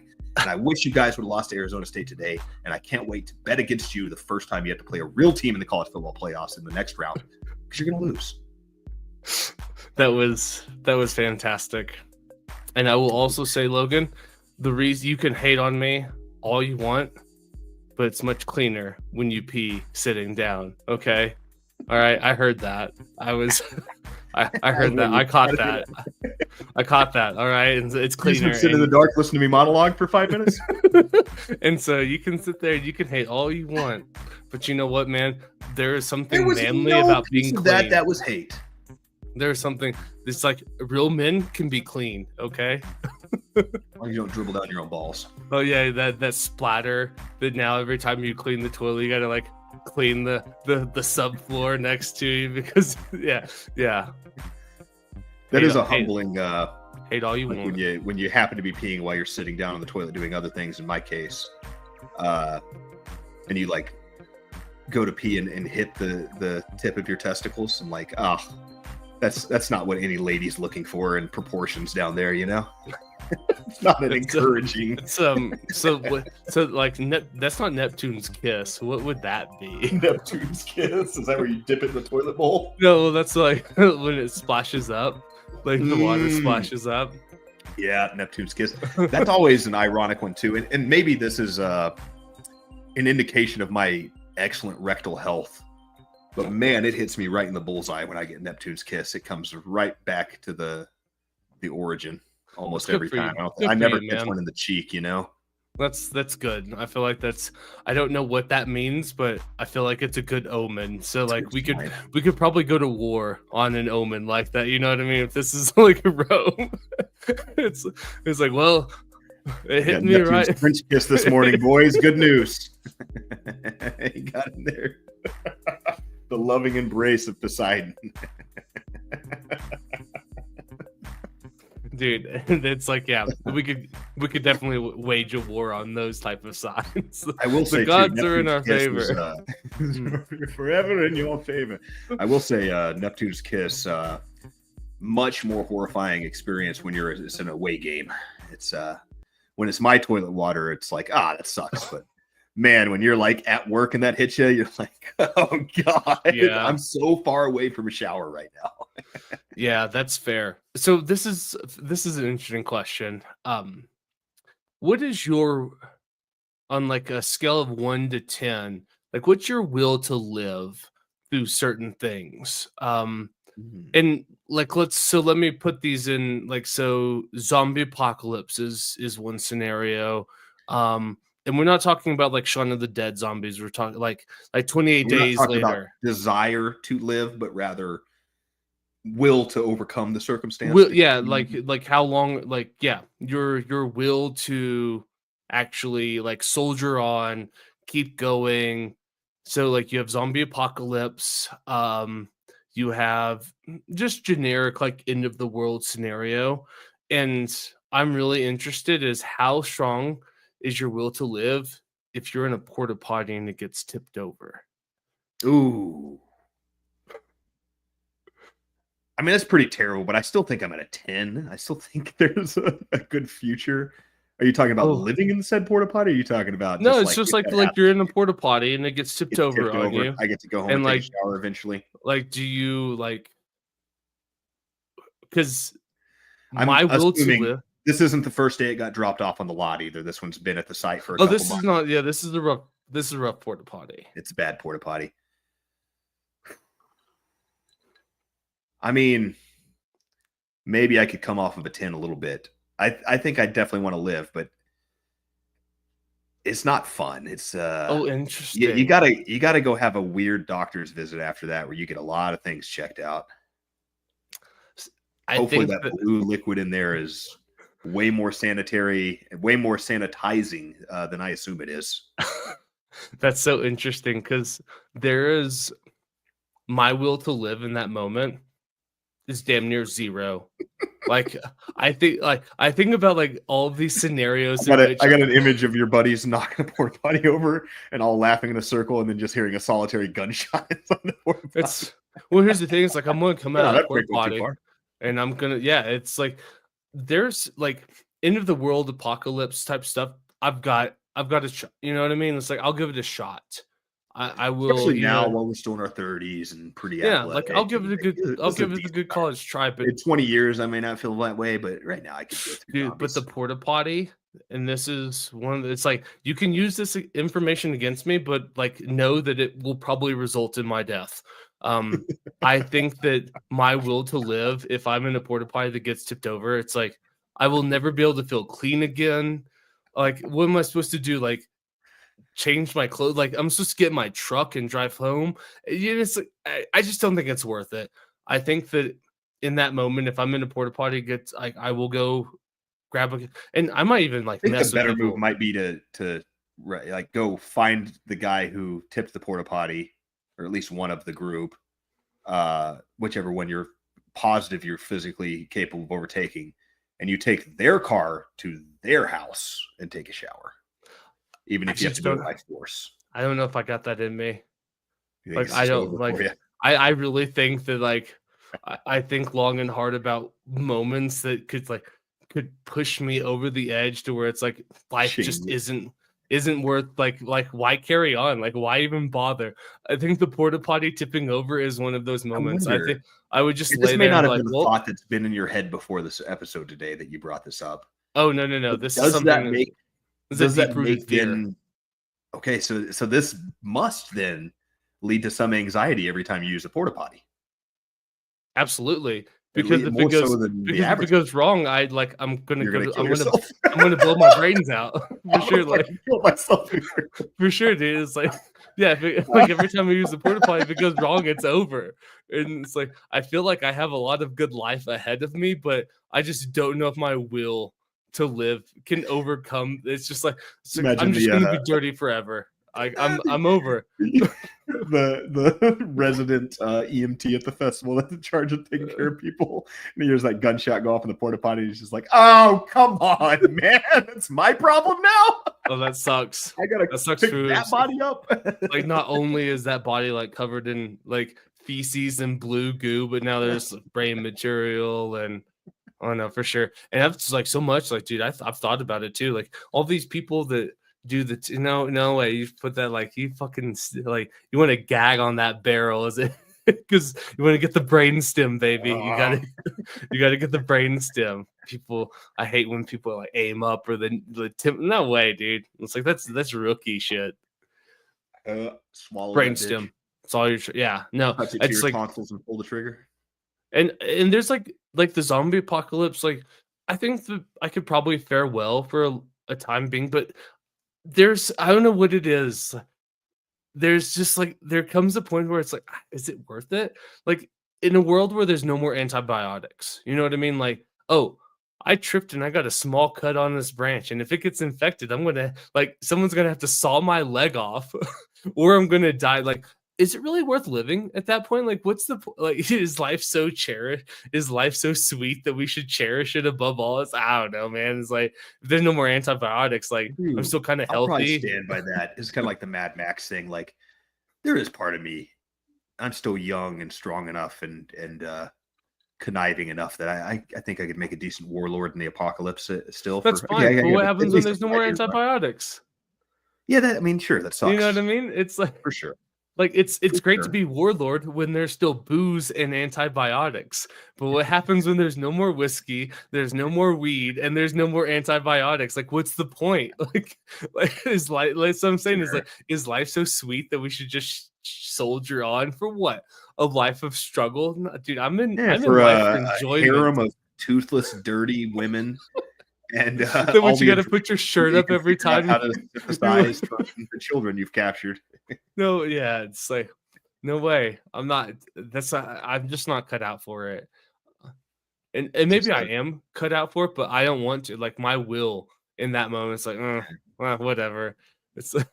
You might be surprised too. How much do you think that gets turned on? Like when you find yourself in that situation, though, like when it becomes survival mode and you're in fight or flight. In the porta potty. Covered not in shit and blue goo, more. dude. I'm out. that's not exactly the scenario I'm talking about. I'm out. I'm talking about the apocalypse window. The kindest thing I can do is like get in my truck and make the cleanup easy. You know what I mean? Just like tow the whole thing. Like, oh, all right. Here's a good. Would you rather? Would you rather put on an old school, subnautic exploring helmet, like the big glass one that seals at the neck, okay, and then swim in the porta potty juice, or you just have to take a quarter cup of the porta potty juice and drink it? Dude, give me the. We'll make it easier. A teaspoon. We'll make it a teaspoon. Dude, give me the. I will die in the blue goo before I drink. Dude, drink that. Do you know it's like that's like that is the equivalent of saying like, oh, just like down there with all that blue stuff. Just take a cup of Venice channel water, you know what I mean, and just drink. Oh, like what's the worst that can happen? Like 20 preventable illnesses that make you shit your brains out and you die a horrible death. No way. I'm not drinking a teaspoon of that. No what, dude. I'm gonna Google if the blue stuff in there's sterile even with all the poop. There's no way. Nothing can remain. And dude, and if it can remain sterile, like, do you think it's good Oh, that look, you it's drank potable. that? Bro. That's a lie. You think that it's like, dude, if something can stay sterile through all of that, you think that it's good that you drank it? Also a good point. Like, whatever, I'm better off with the diseases that come from it than drinking it, because, dude, if that stuff can sterilize that, I have no hope if I ingest it. I'm done for. Like, now I'm just gonna like bleed out. Like, now, like, I've suffered organ failure, like the stomach, like my stomach lining probably dissolves, and now I like leak into my lower intestines, and it's like I die of like, no good comes of that. Nothing. How about, would you rather be the guy who's in charge of pumping in and taking out all of the liquid via, you get to do it basically with machinery, but you got to stand there and deal with the machinery, or you're the person that comes in after they've sucked out all the old liquid and put the new liquid in, but you got to wipe down the whole thing? I'll wipe it down. You're scared of that blue liquid, huh? It's very unnatural. Let's make it a little bit harder. You do have to take one shift midday when it hasn't been cleaned out yet to clean it for the festival goers. I mean, you just take a fire hose to it, bro.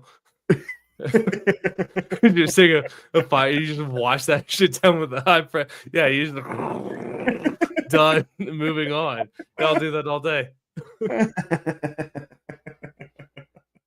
Fair enough. Well, do you think they just like send people in? Dude, when you're dealing with industrial brush and a bar of soap. No, like you're dealing with industrial human waste. Really good point. Yeah, for sure. They're just power washing those. Yeah, no, you just power wash it. You throw whatever lime you have or some sort of bleach, and you just move on. Dude, the blue goo, it's very unnatural. I'm not down. I'm so not down. Do you think it gets that? Because it looks more viscous than water. Do you think that is by design, or do you think that happens throughout the day of added materials? It's probably by design. I think they probably did. I don't even know what I've never looked at this. What is the blue goo? The blue goo is. I'm gonna look at it. What is the blue goo in porta potties? Is the it corrected it. It said liquid instead of goo, but still. Goo. A chemical deodorizer designed to break down waste and mask unpleasant smells. Nope. There's nothing. Nope. There's nothing good. You used to have formaldehyde in it. We moved away from that. Formaldehyde. Yeah, what does it have? Yeah. Dude, are you like, and this is the thing, like, I just want you to hear me out on this. Yeah, I don't think it's called a that biocide. it's that unrational. Like, if it is designed to break down solid human waste, deodorize it, like, how, and that's like, you're covered in it? Like, you can't, it's like, okay, cool. So you took a shower and now you're clean, but that's probably going to kill you in 10 years. You know what I mean? It's like, Mr. Billingsley, you have a unique form of cancer. I don't know. I tried to slip it in there while you were talking, but it's been classified as a biocide. Side being kills, bio being life. It can't kills life. Like, it can't be good to be covered. And it's like, oh, cool. So what, you bought yourself time? Like, oh, let's just enjoy your next decade until you die of some like horrible death. When they say it's like the best we can do is make him comfortable. You know, I mean, it's. It never really did affect me all that much. The toilet bowl's blue every time I take a shit these days, but other than that, it really hadn't done much. No way. I'm just not that interested in living. If that happens, it's like no good awaits. You know what I mean? Like farm animals, though. Like you've had shit on you before. Yeah, but that's not the blue goo. Not a million people shit and a it's biological different. agent that destroys everything. I can deal with shit. I can even There's deal with like human shit. You see that? I have But trouble the with human blue shit. goo, no way, dude. Like there's like There's something too that's about like so the even the blue grossest goo. farm animals that take the biggest shits. Like they take that shit and they were eating like cattle cubes and wheat versus humans, like the stuff we put in our bodies and what The it does to our dude, there's the the microplastics are not what I'm worried about in that equation. no, well, I'm just like, dude, the blue goo is the hubris of man, right? Like that is like that in this little like 2x3 square contained, like that is the hubris of mankind. And if you're covered in it, nothing good comes from it. Like I call me had super. just thought I of don't it. know what So it. typically the way sanitation works and the way bacterial infection works in food safety environments, ground beefs are always much higher risk than a slice of meat Right, because the bacteria uh, sits on the surface. right, So and it by gets grinding, in. you're like putting it in the middle, right? Um, so when you're dumping turds into a blue goo to sanitize it, like the center of that turd's not getting sanitized by this theory, I would think, and at least not until it gets completely broken down. So maybe the missing element is some sort of garbage disposal at the bottom of this machine that before it goes in, Hmm. like gives it a little blender before the blue goo, or maybe just a big Yeah. blender at the bottom. Well, I mean, You they go in there make and those. They make like it's composting toilets that do that. They like grind it up and yeah, eventually, but that's not happening in your run of the mill porta potty. the Dude, those things basic are porta potty, gross. not that they're Like, tipping over. those are great. And here's the thing too that like they're just like the last time I was in a porta potty, it was at a festival in the park in Taos, and like going in there, the line was so long, and it's like I'm supposed to act like it's okay that I've been covered in like I'm supposed to just go about my life like nothing happened. I'm supposed to go home and take a shower and go to the doctor and get a couple of shots and be like, "Oh, well, Mr. Billingsley, we'll see if they like the test." No, there's no recovering from that. Like there's like you're done for. You're like there's no way. There's like you can't live a normal life after that. Those festival porta potties are a small glimpse into, and I believe in most cases men are more gross than women and less respectable of their environment than women.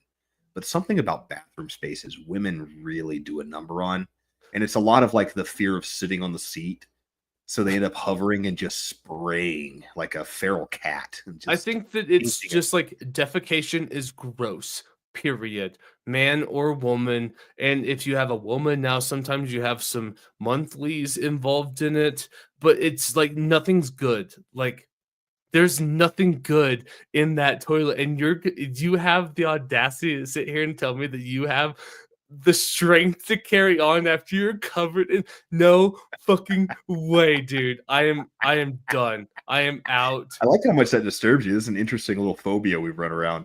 Dude, I Yeah, am I definitely, I still think I'm pretty high on the hmm, like. I'll give it a 9 because I'm sure there's a part of me that's like, "What the fuck, dude? What a shitty day! Like, what am well, I doing?" must be But nice.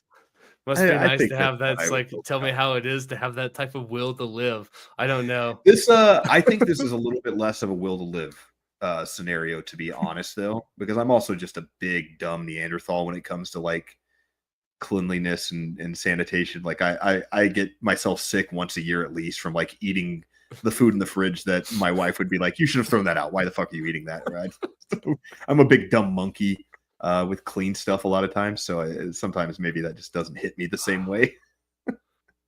I mean, I'm subject to those same temptations, and that's fine. But there's just something I don't know what it is about the blue goo that is my life, but it's like zombie apocalypse. We'll You give it a thought, shot. I mean, You we know, just did 20 minutes on the blue goose, so clearly it's oh it's no, this is like pervasive in your no, this is a mind. real thing. Like I'm telling, I mean, and you you hit me with can. that. Would you with that like your will to live? Like you had a great one. Like I was going to really struggle with being above a zero, and I was on the opposite of the spectrum. So that's really interesting incongruency in our thought patterns. Oh yeah, yeah, no, for sure. That's a 0 for me. And just be warned, like if you think that it's gonna be funny to do a practical joke, like just be just like Logan, I'm just gonna tell you, I will look you in your eyes as I blow God, my brains out. dude, I can't wait to be around a porta potty that you're in someday, just to give it that like 1-inch tilt, just to see your panic. I mean, not even to knock it over, but just to give you a like, just for sure. And I'm going to come out and I will be traumatized, but I'm just letting you know that if I'm covered in blue, I'm going to look you dead in the eyes and I'm going to blow my brains out. And that's going to be the last, like, you're going to have to live with that, Logan. Like, there's not going to be like, so like, I'm going to stare you deep into your soul as my last act as I leave this earth. I do think that's a fantasy I have that probably only customer service could give me. But like the idea of somebody complaining about the dumbest, most mundane thing that I have no power over, that I'm just tired of hearing complain about, and just identifying the right Karen and being like, all right, this person sucks. And just to pull a gun out and just shoot yourself in the head in front of them, just so that the rest of their life, they get to think about like, maybe I shouldn't be a fucking asshole to service people. That one guy fucking killed himself in front of me. For sure. Because I thought, man, even better though, to give you the 1-inch tilt, as was why I was laughing so hard when you were responding to that, to give you the tilt and to let you come out with like flushed white and pale and like, oh my God, dude, you really, but to like, as you open the door, hit you with a bucket of blue goo, bam. As you thought the nightmare was over. Even clean blue goo, but it's still going to be the same result, Logan. I mean, like, what do you think? As someone who's thought about this a lot, obviously we know it's a little more viscous than water. What do you think it feels like on your skin?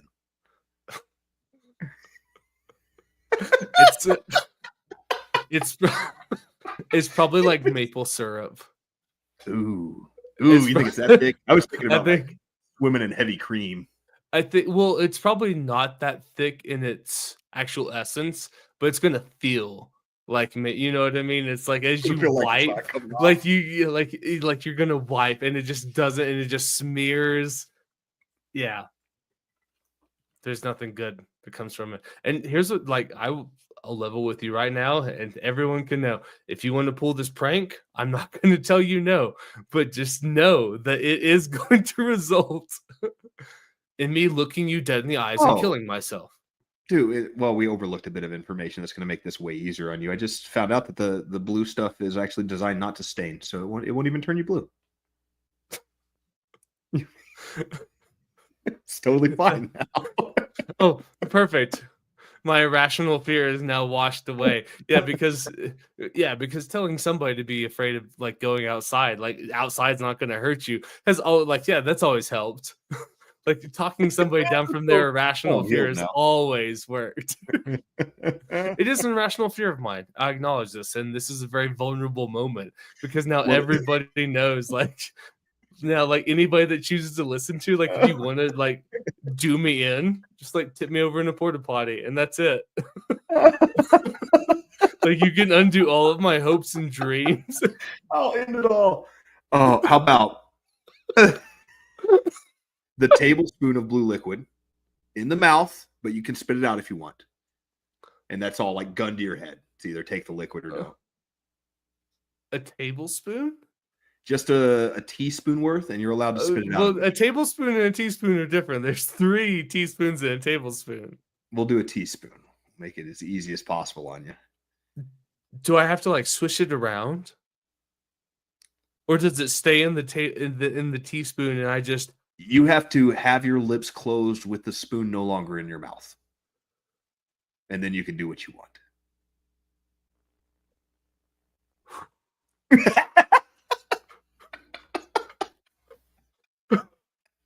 That's a game time decision. Like, that's good. I have no logic. That's just going to be like one of those feel type things. It's like, how do I feel in that moment? If I feel like I can survive it, then I will. But if I feel like it's all over, then I'm out. Oh, this is this is something I never knew about you before. I'm enjoying this. I don't know how I'm going to prank you with this, but there's going to be something. There's lots of pranks. And I'm just telling you, like, you're playing with fire. I'm just saying, if you hurt my feelings bad enough, I will kill myself. That's what I'm saying. It's an inevitable thing. And there would and there's some like like I don't know, it's like there's like some satisfaction knowing that my deep rooted fear that you took advantage of, like now you have to live with for the rest of your life this moment of me staring you dead in your eyes and be like, you did this, Logan. as, as now this like horrific event unfolds. Like now my parents have to be notified. You know what I mean? There's like this like dude, like there has to be like who gets the like you know what I mean? There's a lot of Billingsley, we regret to inform you that your son, well, he fell into the water of a porta potty. He killed himself? How did you know that? Well, I don't even know if I've told my mom about this, but she'll know now. I mean, it's one of those like it's not a secret. Like I don't hold this as like this is my secret. It's just something that I don't know. I'm very passionate about. I just don't think I got it in me, man.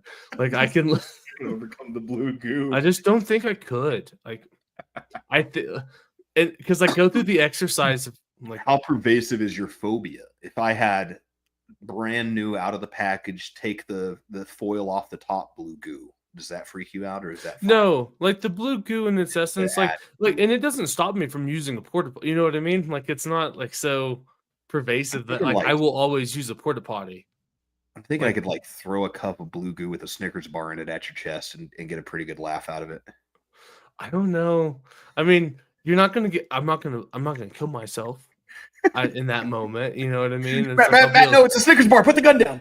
I'll be a little upset because, like, even if it like gets on my face, like, there's it's not the idea of this irrational. It makes no sense. It's the idea of being covered in like your entire essence, that's the thing. Like if you even if you like took a scoop of blue goo out of a porta potty and tossed it on me, I would be upset. I might try to fight you. I can make it through that.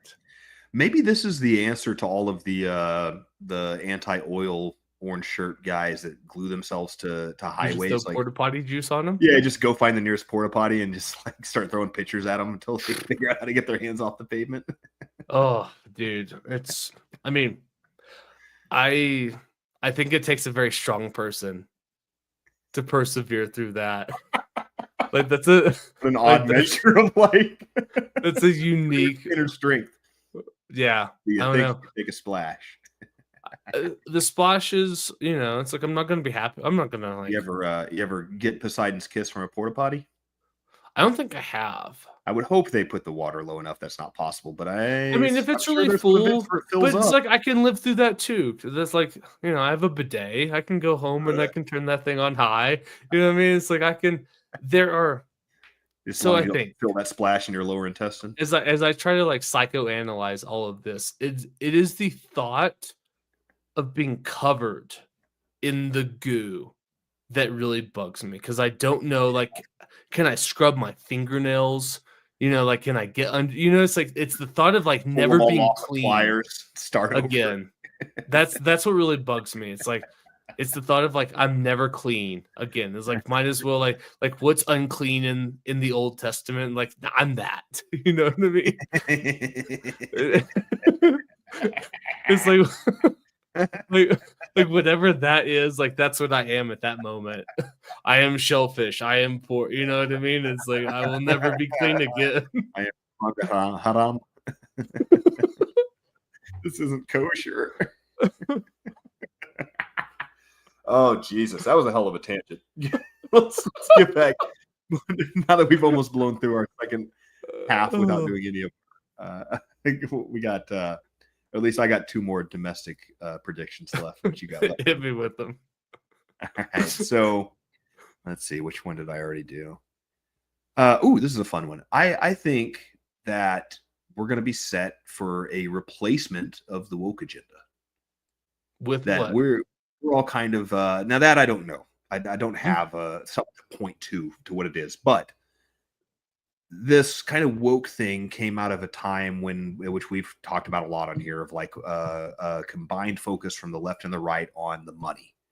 And we're at least fans, if not proponents of the theory that a lot of this woke stuff was spurred on by the powers that be because they wanted us to have more conflicts racially than we did based on class, because then we start pointing our fingers at the people who actually run stuff, and they don't want that to happen. So I don't think that the propaganda machine goes away simply because everybody no longer likes the woke thing. I think we have seen a major blow to woke, not to say that it's like gone tomorrow and we'll never hear any woke stuff again. We aren't going to keep pushing back. But I think it's we're seeing the downfall of it. It's on the downslope now of its trajectory through its life of pervasiveness within our society. But as we see that go away, the powers that be aren't going to let it lie there and let us start having better political conversations. They're going to have to come up with something new. So not only do I think we're going to see like wokeness kind of start tapering off, but I think that we're going to have to see something come along to replace it. And I guess what I mean by that is something that pins us against each other. You know, what's the next thing to start getting us? Maybe it's things like the gender divide next. That I've been seeing a lot of stuff on that's been getting more and more popularized, like the whatever podcast where the dumb 35-year-old guy who just started getting laid has on every porn star in the world and tells them why they're whores, and like that kind of content right now. And I think there are a lot of interesting conversations to be had in that space that are fun, of like, you know, hey, what is the actual value of you on the sexual marketplace when you have to consider that the demand for your asset, what you're bringing to the table, is decided completely by the gender of people that you want to have sex with, and not by your own gender or your own ideology or your own desires that out there, and that it's always kind of going to be that way. But I think it's also might be a very good way to get us at each other's throats, so we stop thinking about who runs the banking system and the war machine. Yeah, I actually agree with that. And I have two, actually there might be three, because I did a few more predictions that may fuel into this, but one of mine is that you have mass deportations goes wrong from an optic standpoint.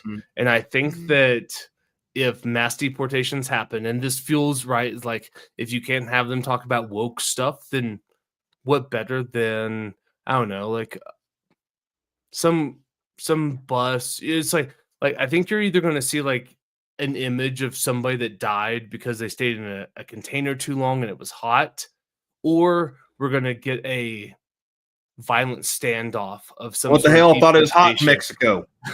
And you're gonna get like some sort of standoff as the feds or local police, whoever, try to raid somebody and they fight back.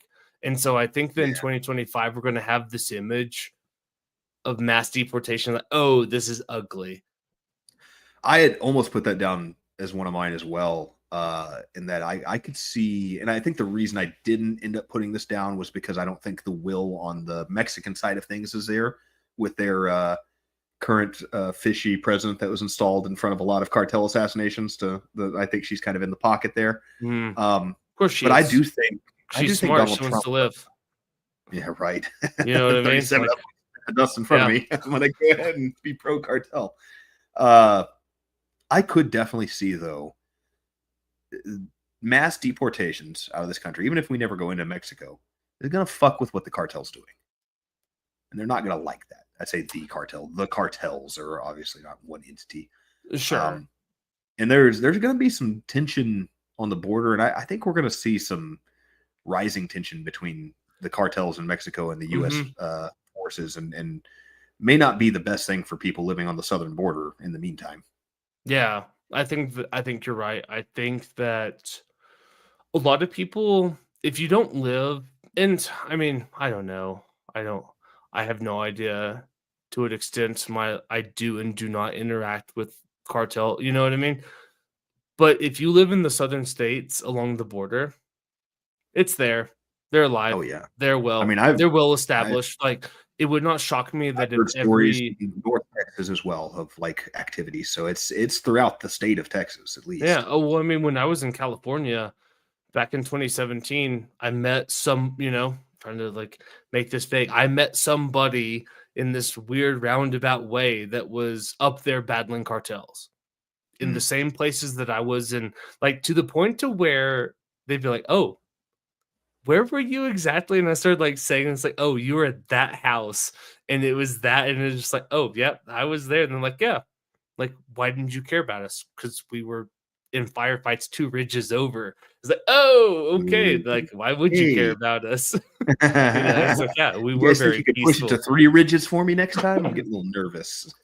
but it's very well established, and it's going to be a big fight because it's very powerful, very like Yeah. well armed, well financed, and Mhm. it wouldn't shock me. Trained. And this is one of those uncomfortable things about politics that nobody wants to acknowledge because we all want to assume that our elected officials are above reproach and the only bribes they take are from American companies. But you know what? I bet if you're the governor of Arizona and New Mexico, just like if you're the president of the United States, you know what I mean? I bet there's a meeting in your first week where somebody just walks in and they probably tell you what it's going to be like. And this is what you will and you will not allow.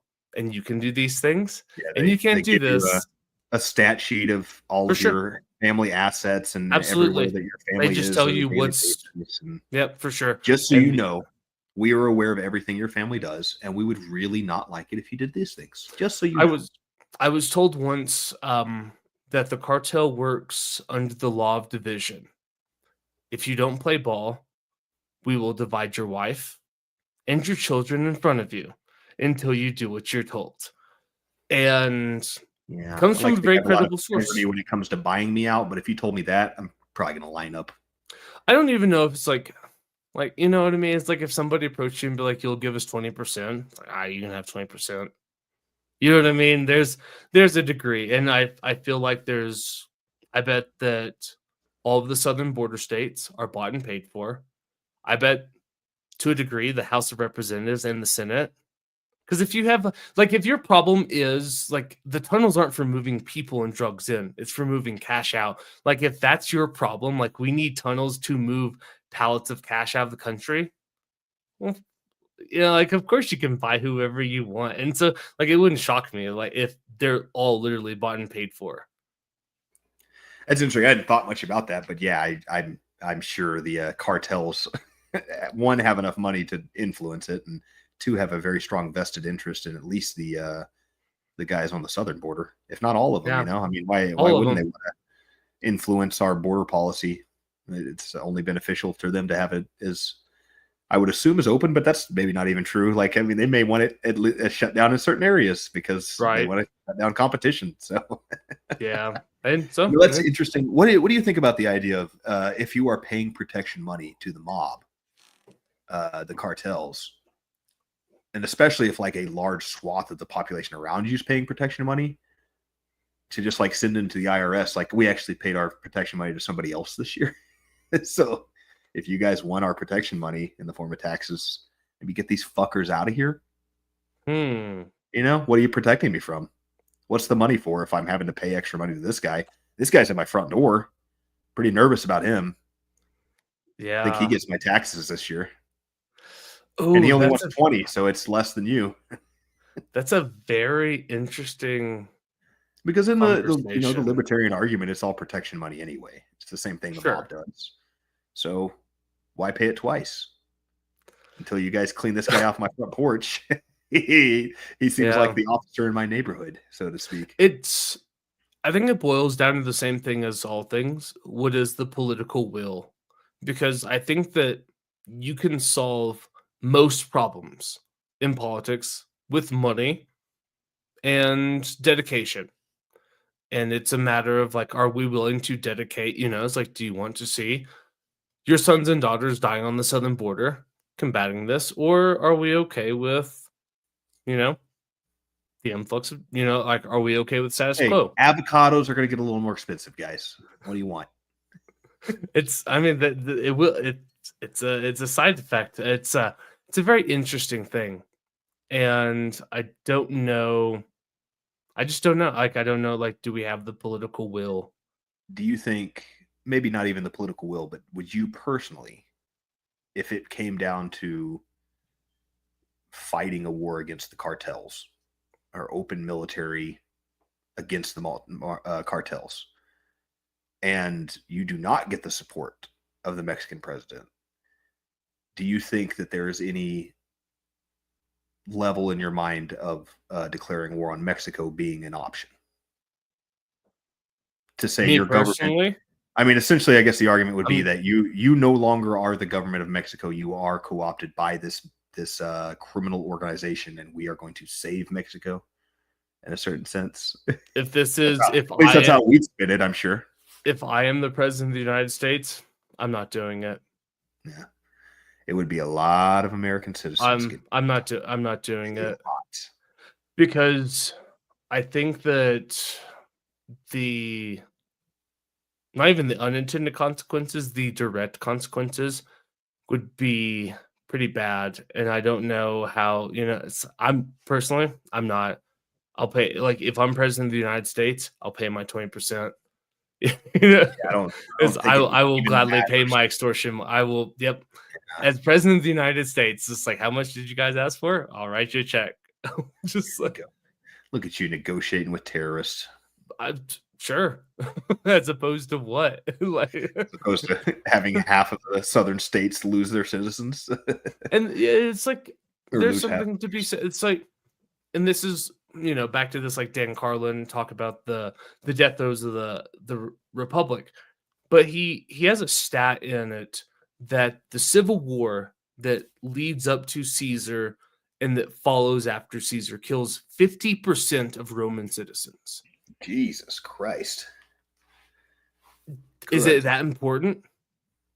And I think that's like, when I talk about, like, we need to start having mature conversations about politics, like, is it that important? Are you willing to sacrifice half of the population of this country for whatever cause, X cause? Which side of the line do you come down on? Because I have here two lines of thinking when it comes to taking on the cartel. And it's either like, look at all this amazing training they've gotten from ex-military guys here in America and the weaponry they have. Like, this is a very capable group. And then I've heard a lot of specifically guys who are in special forces that are like, we would fuck up the cartel in 3 days. It would be over so fast. Are you a truths in the middle guy, or do you? Probably. Yeah, I'm a truths in the middle. Depends That's on who you fine. run into.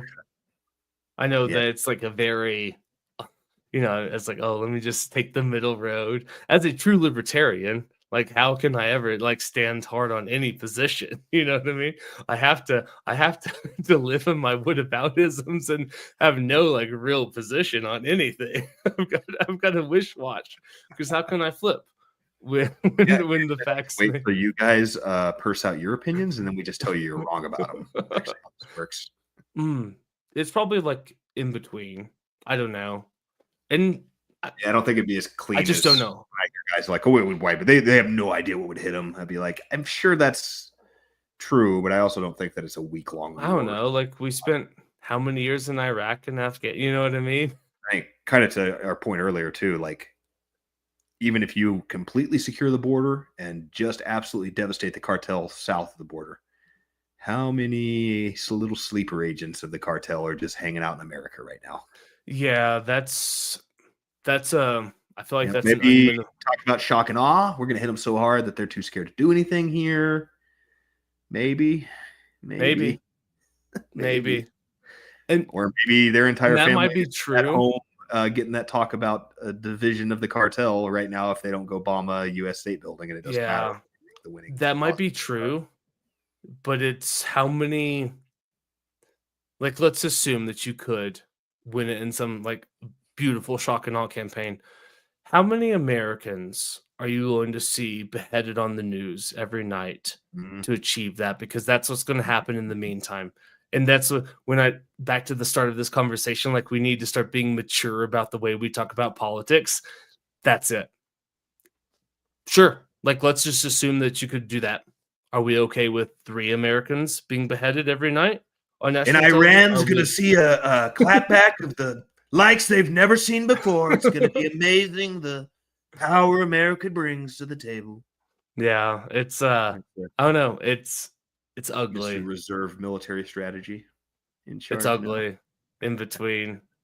Even if you What do you could do think it, is more likely? Do you think that we have some sort of armed conflict with cartels or in the Middle East first? Middle East all I day, would agree. I would agree all with that. day, all day. We're already There's been a marching towards it for our entire lifetimes. well, there's also a line in Sicario, and I know that it's not like not a true movie. There's some elements of truth, I think, in it, but at the end of the operation where, what's his name? Josh Brolin's character is screaming at the naive FBI agent that they tag along, and he says, until you can convince half the country to stop snorting the stuff, the best that we can hope for is order. Yeah.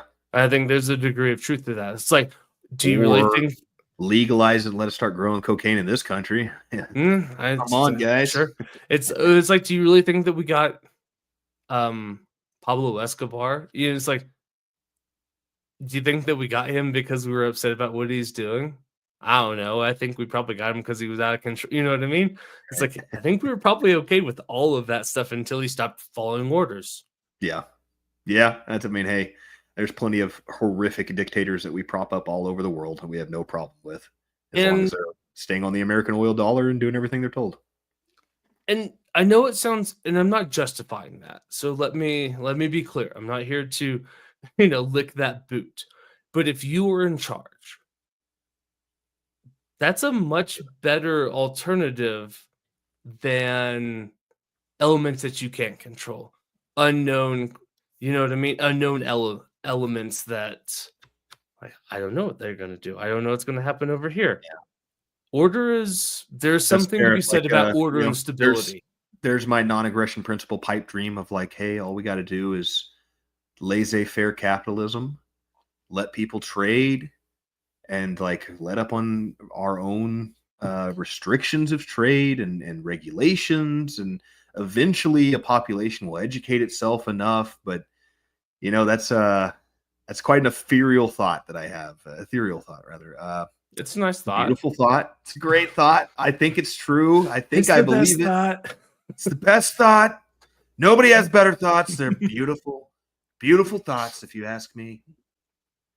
But yeah, it's not been put into practice a lot, so we don't. This is it's an interesting theory, but it's a theory I have.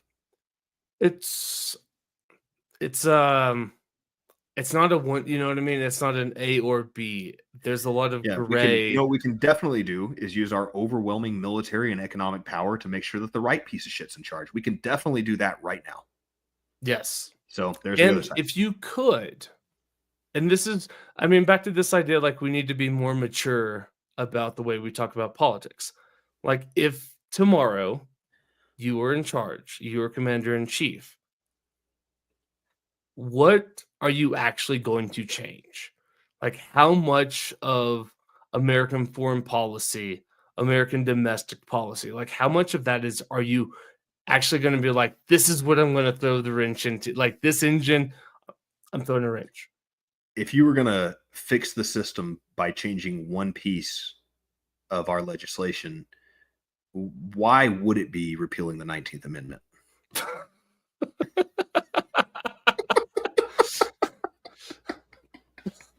Well, sir, you make a very Fix it interesting all. argument, and let me tell you why you are correct in that being the linchpin. But you see, I don't think that goes far enough. We probably need to repeal the 14th while we're at it, and we'll get a double whammy, and we'll restore this country back to its rightful place amongst the sun. I did have a one thought in that, like Trump could take care of two birds with one stone in like the cartels and the immigration problem. If you like really went total war on Mexico, it just gave them the Libya treatment and just right into just a pile of rubble and take out 70% of the population. Then it's like, well, there's plenty of opportunity in Mexico now, guys. Yeah, there is. Yeah, it could be done, but it's like, now do we want to spend the money and the lives to secure it? You know what I mean? Because we've invaded Mexico a couple of times before. It's not it wouldn't be the first time. It would. It wouldn't be the first. We've marched some troops in there and told them what's what. It's just, do we have the political will? And it's like all things. Like, do you have the political will? I don't know. It's a very interesting thought, though. That'd be interesting too. I wonder what the numbers would look like on Latin Americans being in support of using American military to get the cartel under control. I bet that number would surprise a lot of people. 'Cause just thinking about even the illegal immigrants that got here, like how many of them had a family member or they themselves were like raped by cartel members along the way.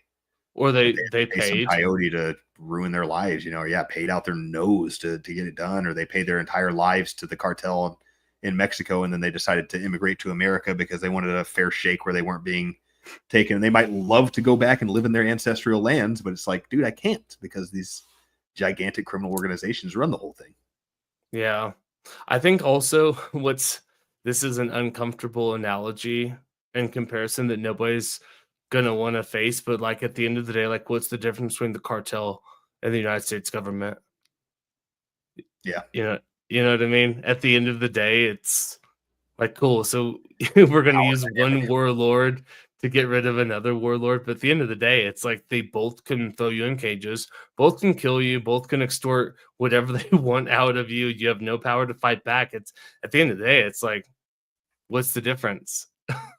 It's a fair point from a strictly like theological standpoint. Like, yeah, I mean, for what I believe government is, it's fair argument. What's the difference? It's there's no difference in a lot of ways.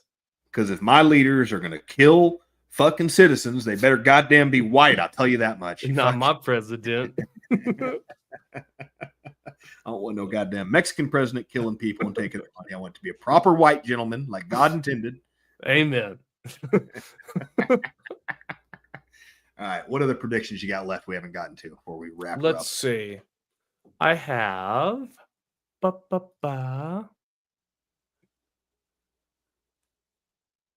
I have on the domestic front, the Luigi Mangione trial is going to become the O.J. Simpson trial of our age.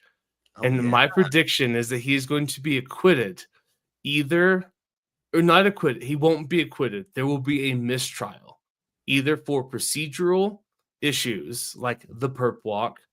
Like there's a lot of procedural issues that you could argue about, like why is the mayor of New York? And there's a lot of like ifs about the legal system about the perp walk alone.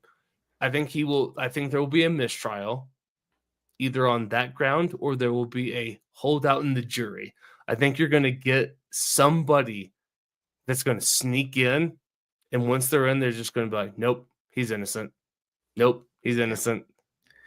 I honestly, and I've kind of always been a proponent of this, I think that that's kind of the entire reason of having a jury of your peers is because there is a ambiguous nature to the morality of any crime being broken, So it's like, this is kind of exactly the situation I think that's for, where like a jury should get up there of his peers and go like, hey, this is what happens when you back an animal into a corner. Like, what do you expect to happen, guys? You told us that your corporations are as important as any human being is, but in the court of law, you told us that you have no obligation except to that of your shareholders, and that is only a profit line as far as it's been interpreted up to this point. And you fucked us over at every chance we tried to cash in our insurance claims here. Like, what do you think? I saw one just this morning where somebody was talking about United Healthcare.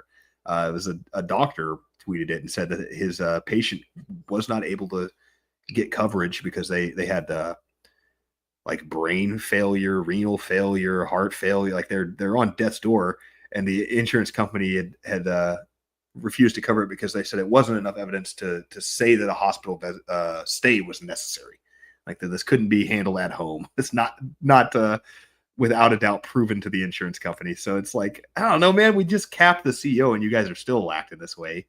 I don't know. At some point, I think it's on the jury to stand up and go like, this man did break a law, and we are choosing not to prosecute him on that because jury nullification is a really interesting thing.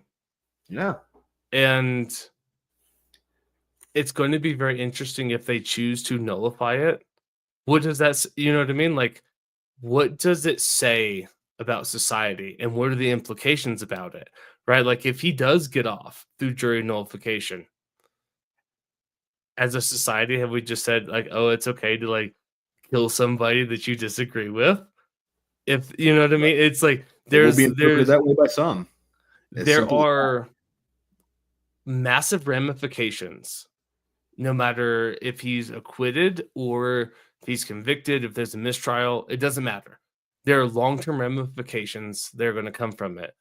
And once again, like we need to start having mature conversations about society and our culture as Americans, because that is upstream from politics.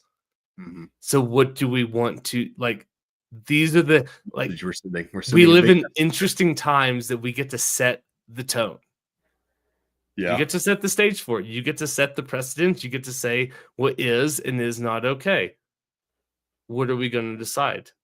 Are we going to say that, well, it's okay that somebody like a CEO can be shot in broad daylight if the Man, majority of so Americans don't like it? But like, you Yeah, imagine the podcast tour that man's going to go on when he gets acquitted or nullified or whatever? bruh. He's going to be on so many podcasts. Yeah, it's I think there's going to be, but that's one of my predictions, that there will be a mistrial. I like that prediction. I totally kind of forgotten about Luigi. That's very, very interesting to thought. But yeah, that's going to be a fun trial to watch. It will be. And I mean, it is down to even just the fact that he's like a good looking guy. Like, just helps add a little bit of juice to this. Absolutely, dude. Good-looking people do better in life, and you know what I mean. It's a fact. If Yeah, you're there's that if you're thing of, convicted, like all you need is you need one holdout that is coached how to appear to be a unbiased juror and slide right through the prosecution and the defense to where they think, oh, this is a reasonable person, and then you get there. It's like the one person that was on like the Steve Bannon trial, where he's just like, nope, got through. He's like, nope, he's innocent. Not and like, he's just like, I already made. I'm ready to vote. I made up my mind. and he's innocent. And it's like, then there's no change. Now, You know, get a mistrial. if we see Luigi get off, is it just a foregone conclusion that the reaction of these large corporations is first to try to punish the people? Like, oh no, guys, we had to hire security for our CEO, so that's why your insurance premiums have all gone up across the board. Of course. So it's a no on all of you for trying to shoot a CEO. Of course. That's just obviously the way it goes first, right? For sure.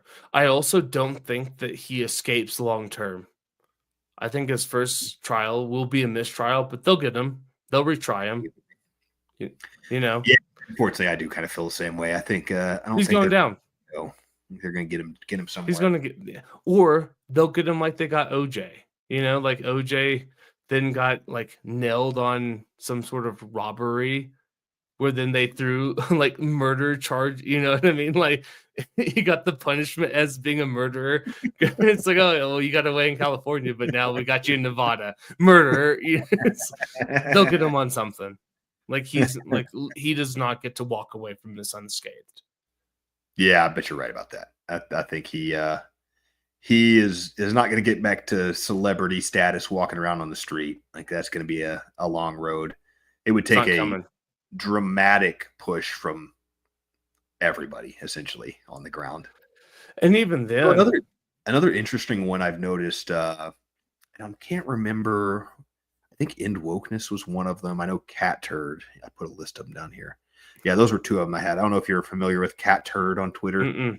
It's one of these red pill right-wing Twitter pages that's just always putting the spin on why everything's positive on the Republican side and everything's negative. End Wokeness is another big one on Twitter. That's all the same difference. Some people were pointing out that a lot of these are really outed themselves over the Luigi thing because they were all, after being right with the MAGA message for several years, when this one happened, it was a lot of like finger wagging at how bad it is to kill CEOs. And a lot of people were pointing out, like, this is the fucking wolf in sheep's clothing right here. Fair. And, these are the FBI accounts that are big right wing influencers that are fucking bullshitting you right now, and they're trying to get ahead of this one. No, so that was the part that came out of that. No, that's totally fair.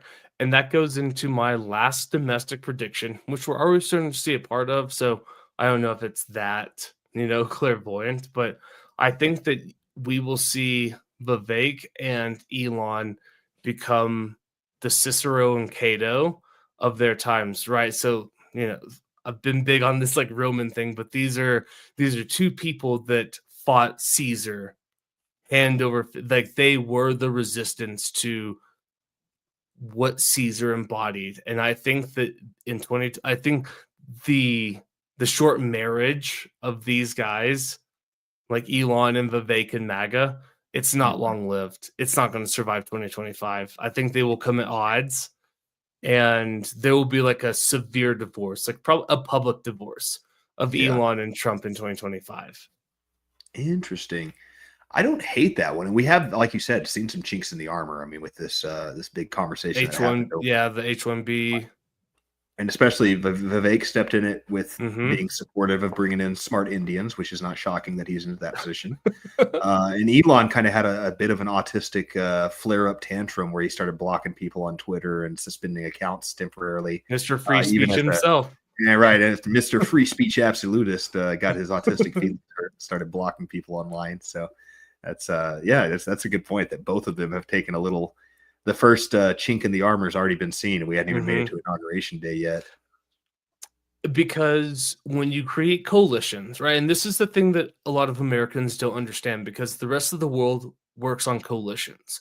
When you start to form governments, right, like you have to start offering certain people, like, hey, I'm going to court the progressives of my party, of my parliamentary system, and I will give you this. But I also need to give the moderates something, and it's like, and unless I can give enough people something to support me, I can never be prime minister. So when you have a winner takes all system like America, it's lost on us how unstable coalitions really are. Because if you're like in England, right, like Liz Truss, that's like she's prime minister for what, 40 something days because it's like it's very easy for other people to be outed as prime ministers in other countries. But in America, we assume that all of this is so stable, but it's not. So when you get like people like Elon and Vivek and you wrap them under the MAGA flag, well, are they actually MAGA? Or was that the easiest way for them to get what they want, and also you to get their supporters, and you get, you know what I mean? And so, I mean, like how actually interested is Donald Trump in cutting the excesses of government? Was Doge Donald Trump's idea, or was it something Elon Musk came to him with, and Donald Trump thought, this Elon Musk guy sure would help me win an election? Absolutely. So Elon Musk has served his purpose already as far as Trump's concerned, to your point. For sure. And that's why I mean. Ally, the man who owns Twitter. So it's great to have. It's not like he's somebody who he wants to throw to the wayside right away. He still has some utility, but yeah, the antithesis of this was to create a winning team for the election. And that's absolutely. And if you do that, and so in the same vein of this analogy, right? Like you have Cato, who was the uncorruptible person of the Republic. And let's take him, that's Vivek. This is a man that's had his principles. He stood on them. Like, this is the guy that in the Republican primaries, like, who would like, he was a huge supporter of Donald Trump, unapologetically. First to raise his hand, would you pardon? You know what I mean? Like, this is a guy that has made his kind of like career through this, like being a supporter of Donald Trump. They're not one-to-one, but he's the uncorruptible. And then you have Cicero, who's the great orator. That's Elon Musk. He controls the public discourse. This is somebody that can sway, and it's all fun and game. It's like, it's nice to have them on your side, but when Caesar starts to do things they don't like, they're formidable opponents, and they will swell the rebellion against you. And I think that we're going to have a strong divorce because, like, they're all not aligned. They all are they're all self-serving. They're all horrible human beings. They're all megalomaniac. It's like these are bad people that should not be worshipped in any way, shape, or form. They're all horrible. And the world would probably be a better place if they were all 6 feet under. However, they're not. And now we get to live through their power struggles, which I think they're coming full force. That's really interesting. I would like to see it make it past this year, because I would like to see if they can do anything with Doge before they have the big nasty divorce. Yeah, but that's not a bad prediction at all. All right, well, I got one left. I think it's time for the new auditions on the Democrat Party. We gotta find a new star child. We've had all these horrible elections where we've been foregoing the voices of the people and implanting horrible candidates that are getting their ass kicked by Donald Trump, of all people. So we all kind of projected that this might be something we could look forward to after this last election. I mean, for Christ's sakes, they lost the popular vote to the Republican Party. So there has to be some kind of reformation. I think that's a foregone conclusion. I think that's happening. Agreed. Now, whether they go in a decent direction or not, it's up in the air. We'll see how that happens.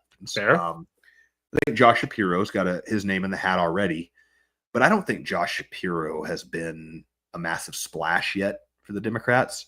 And I think it's very much in the air who their new star is. And I think they're running auditions right now to figure out who the next Barack Obama is. And I think that probably is more their plan before we see any true reformation of the Democratic Party and reevaluation of their priorities. I think it's much more likely that we're going to see a new shiny toy to try to push the old message, or maybe not the old message, a reformed message, but the same old medicine, just with a different flavor. Who do you think that is? I don't have one in mind. I think that's kind of part of this. I don't know that they have one in mind either. I think AOC's she was a good candidate for this 4 years ago, but I think she's run her credit out at this point. The institution bypassed her for an important committee assignment. You know what I mean? Like the Democratic Party's already turned on AOC. Right. So I think that it's somebody like that, though. I think we're going to see, number one, young. They're not going to be an old person. We've already kind of set the groundwork for that. We've already talked about how old Donald Trump was as soon as we pivoted off of Biden. Right. We had almost an entire year of discourse about geriatric government, and some people had the low IQ take of like, that's all we need to fix the whole thing is just to make it a bunch of 25-year-olds in charge, and that'll do it because only old people are shitty, corrupt pieces of garbage. Sure. No young person is, no young person's corruptible by money. Especially somebody that has their entire life to be bought and paid for. Yeah, no, they're immune from it. So I think that's a big part. I think it's definitely a young person. I don't think it has to be a minority. I think they're coming off of that. In fact, I think they're probably going to look for somebody who is, again, a master orator. They need somebody who can stand up there and win a debate against Trump, for Christ's fucking sake. They haven't had that in forever. Like Trump's been running ransack through every debate because they can't put a halfway decent person up there. I mean, the best option they had was Kamala Harris just being catty. Just go up there and do a Mean Girls impression, and Donald Trump will start talking about himself, and he'll wreck himself eventually. But yeah, I think we're due for some great orator from the Democratic Party to take over, who's probably under the age of 50, that can be the new face of the Democratic Party machine. I'm not saying we get them in 2025, but I think the auditions have begun. Okay, that's interesting. I agree and I don't. So I think that they're searching for them, but I also don't think that they're going to find them even by 2028, because I think it's very rare that an Obama comes along. I think that I don't know if Obama is like a great American president.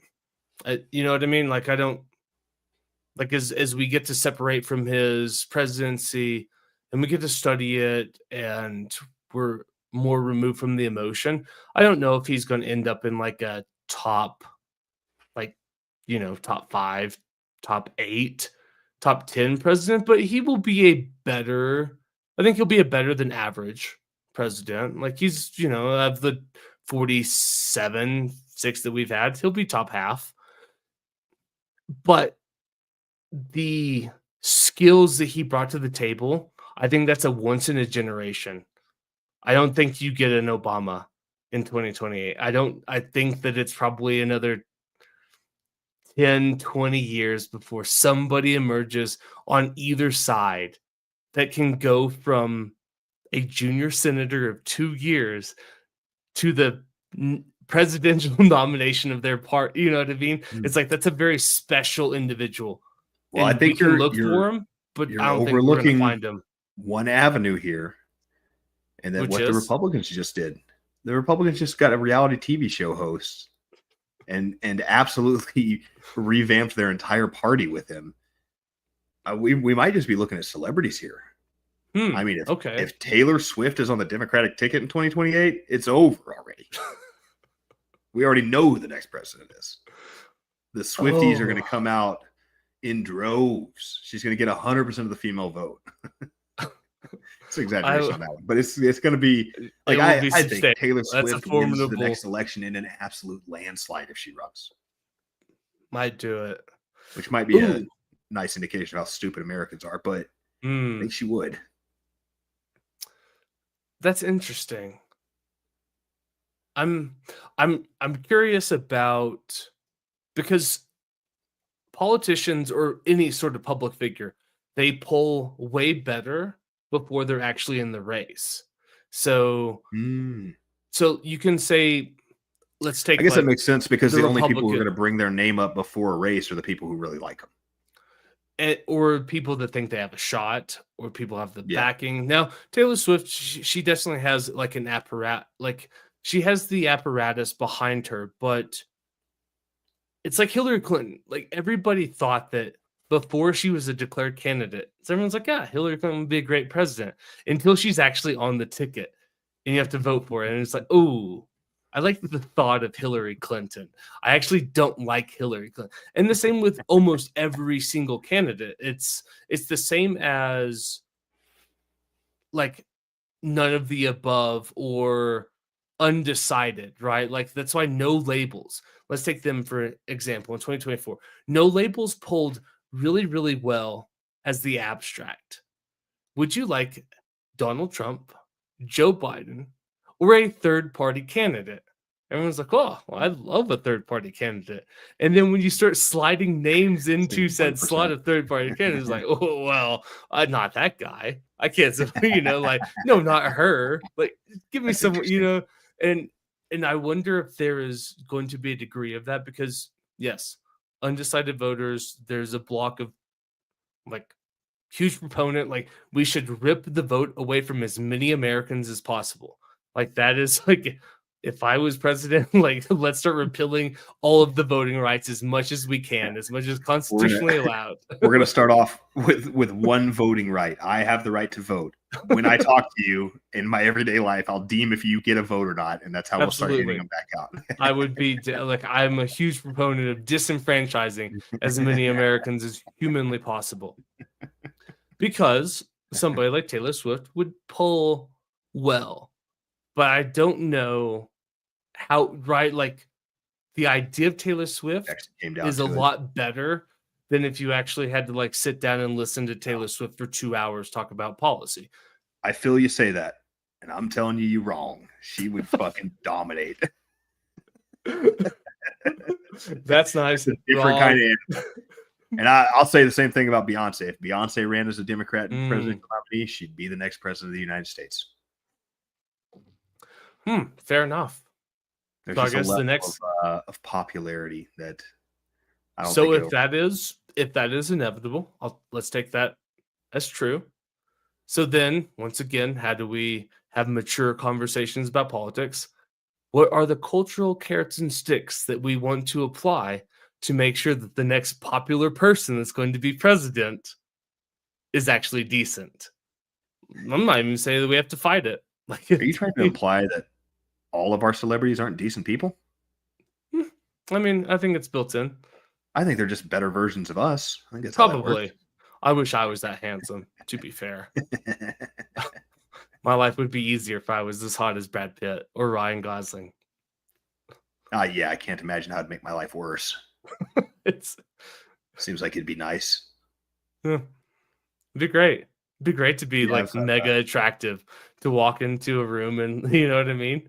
Like not only have like almost every single female, but like a portion of males they're questioning their own sexuality. You know what I mean? It's like that's a good place to Powerful at your be. disposal. Yeah, I got a strong, and not that I ever had any disillusions of being the most attractive guy in the world, but if I ever thought I might be a handsome man, I got that corrected on an internship that had a bunch of those H-1B passport people on it. There were a lot of foreign women who didn't speak English really good, and it was unbelievably painfully obvious as soon as I started talking to women who didn't speak English as a first language that if I am not able to convey that I'm funny, I am not a sexually viable partner. It's an important part of my seduction technique. That's an important part of almost all of our seduction techniques. I That's a mean, good point. Unless you're Brad to be Pitt. fair, I mean it's not there's not a lot of Brad Pitts out there, and we're not one. So we have to lean on we have to lean on what we're good at. And it is true. What There was I'm glad I'm something fucking ugly so I could take all this time to become funny. You know what? I enjoy that too. It's also yeah. fine. It got me laid a couple times. Not every night I wanted it, but every once in a while. Occasionally, blind squirrel finds a nut, broken Oops, I clock believe- right twice a day. It's one of those. I feel that when I was A studying fantasy abroad, work it's played once or twice a year. it's like I feel that it's like why can't it's because I'm not funny to you know what I mean? It's like I'm not funny to foreign people. I'm actually Doesn't not get- you know what I mean? It's like I'm probably not like funny, period. I was But going to throw that out there. that's it's fair. I'm not gonna argue with you. I mean the best You I had- can do is I have my moments, but that's you know what I mean? But it's that's the best I can hope for are my moments. All right, we are blowing through our time here. Do you want to give us your revelations of your year-long quest? Or do you want to save that? No, I can do this real quick. I will. I guess wait, I'll prompt you a little bit here so you're not going completely off the rails or having to figure out why you're thinking about it. Matthew took on the effort this year of trying to listen to an album a day. You said you didn't get through 365. How many albums did you listen to first? 291. Do you think you're less of a person for not following through on your commitments? No. I am a little upset that I didn't get it done, but someday you know what I mean? Like some days I just couldn't be bothered with it. There's I a just lot. didn't care. There's a lot. I mean, what the average runtime of an album? What are you talking about there? How much time are we looking 45 minutes, 60. at? I would You have thought know, it was a 40, little longer than that. It's not hours, but that's still, I mean, yeah, an hour out of your day. Like, there's a lot of things that I write down on my like to-do list that I'm like, hour a day of working out, an hour a day of cleaning the house. I don't do seven hours in a week of those activities. I'll tell you. Yeah, same. Despite my better planning. Yeah, it was the same. There were just like stretches, like I just didn't care, couldn't be bothered. Did you find at any given moment that listening to a certain album that maybe gave you a negative feel stalled you in listening to the next album? Yeah, that was a big holdup because not all albums are winners.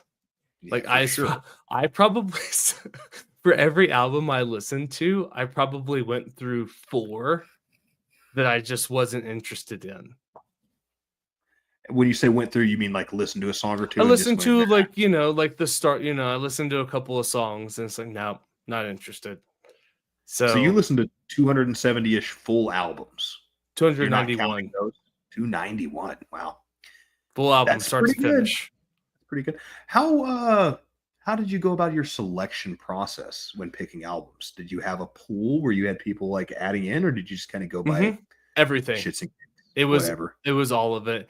I mean, if Suggestions from friends. 365 or come Just- close, you probably do take Dude, everything. Discover Weekly. I would listen to Discover Weekly and like, oh, I like this song. Maybe I'll listen to the album. It was, it's just like, oh, I like this one song of this artist. Let's check it out. How do you feel after this year that this has changed your taste in music? It didn't change my taste. Okay. It solidified in what I really like. Mm, There's a there's like certain genres that I really, really like, and albums in those genres, I'm a fan. And there's, it's like there were some experiments. Like I tried, I listened to album, I couldn't listen to Drake. Fuck Drake. Yeah, you made a strong verbal commitment to listen to his entire catalog. Yeah, well, I couldn't. 12 hours. That guy I sucks. can't listen to any of it. I hate it. Because that guy sucks. I hate him, and I hate Taylor Swift, and they're not good. And my hate, and so this is the thing. I've said this before. When people talk about like they hate, it's like no, you don't hate Drake enough. Like Drake should be revered as the corporate press. Like you say you hate the Washington Post, like you can hate it more. Like you don't understand what it stands for, and your hatred isn't enough. Like you should consider it one of the most vile things on the planet. Drake and Taylor Swift, I hate them, and I'm not upset that Taylor Swift appears at football games. I'm upset because of her music. Upset that she's still alive. I'm not advocating for her death, like to anyone that may be listening. Like any federal agencies that may be monitoring this, I'm not advocating for her death or Drake's death. So to be fair, not advocating for future president Taylor Swift. Yeah. I did have a top 10, but I won't bore. Because it's like I think it's kind of esoteric. So I will give you my top album of the year. I was gonna say you at least got to give us your top album. I will, and it is Marvin Gaye's "What's Going On." Oh yeah, hell yeah! It's an album I'd never listened to start to finish. When I did listen to it, it blew my mind, and I re-listened to it. And there were days that I should have listened to a new album. I re-listened to that album. Because it is so good. I love it for a lot of different reasons. I'm aware of the clock, and so I'll be very concise. I love the fact that when he wrote this album, that you have war, domestic, you know what I mean? Like the world is in chaos, and you have like Black Panthers, and you've got police riots, and you've got college kids getting shot, you've got Vietnam, you've got all of these things, and Marvin Gaye's just like, what's going on? like I'm not angry. I'm not condoning. I'm just trying to like flaw kids, like mother's crying, brother's dying. What's going on? Fish full of murder. It's like the whole album is just he's just like, what's going on? And I love it because it's such it's a brilliant approach. It is probably the same type of approach that I would like to take in life. Like I don't have answers, but he's asking really good questions. And I'd like to be in that same vein where Marvin Gaye, he doesn't offer any sort of solution in that album, but he's just like, man, this fucked up. This fucked up. This fucked up. This fucked up. Like, what's going on? Like, why is this okay? And I think it was actually the number one album for Rolling Stone's like top 500 albums of all time. Mm-hmm. And when I listened to it, it's like, yeah, that makes sense. All right. The chick said, like, yeah, that makes sense. It's very poetic. It's also, he uses the same melody and theme throughout all of the songs. And I think to take a repetitive and familiar line of music, so to speak, and make it work through 40 minutes of music, it's top tier. What's going on? Marvin Gaye, best album, probably of all time. Hell yeah. I'm going to, at some point, send me your top 10 albums just via text message. I'll run through those. I'd like to see that. I will. I'm actually really proud of my top 10 list. I think it's great, but it's probably not worth, diving into at this moment. Fair enough. What do you have a worst album you listen to in your mind? I do. I actually do. And this was early in the experiment before I realized that some albums you just shouldn't suffer through. I do. I know exactly which one it is. So I'll get to it later. I have a follow-up that I thought of. Yes. So, um, it was Meds from Placebo, and this is my note to it. Had a very hard time with this one. Maybe wasn't in the right mood for it, but maybe I just hate it. Perhaps seek alternatives in the future if you don't like an album.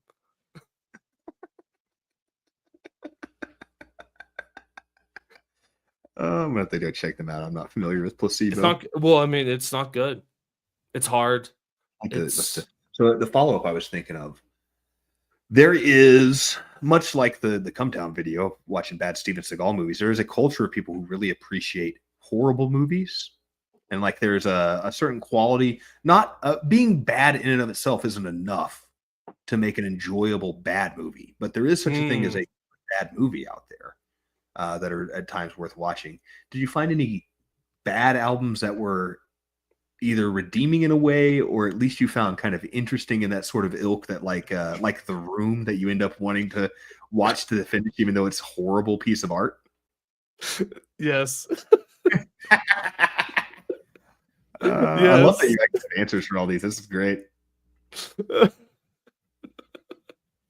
Yes, let me try to find it.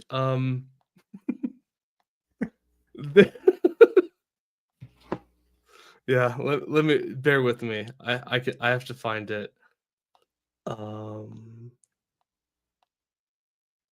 It wasn't that far. Also, It was- not talking. I'm making a list of myself because I want to go It through was earlier in things. the year. All right, so this album that fits that, it's called The Brightest Days from Origami Angels. And it Like- is like a modern post-punk album that I don't know if it's like good, but I really liked it. right? And I listened to it and it's like, would I show somebody this? I don't know. Will I continue to listen to it? Most certainly. It's like I wouldn't put it on a party. I wouldn't talk if somebody's wants to talk about like punk music. I don't know if I'd bring it up. Maybe like maybe it's in that weird category where it's so niche.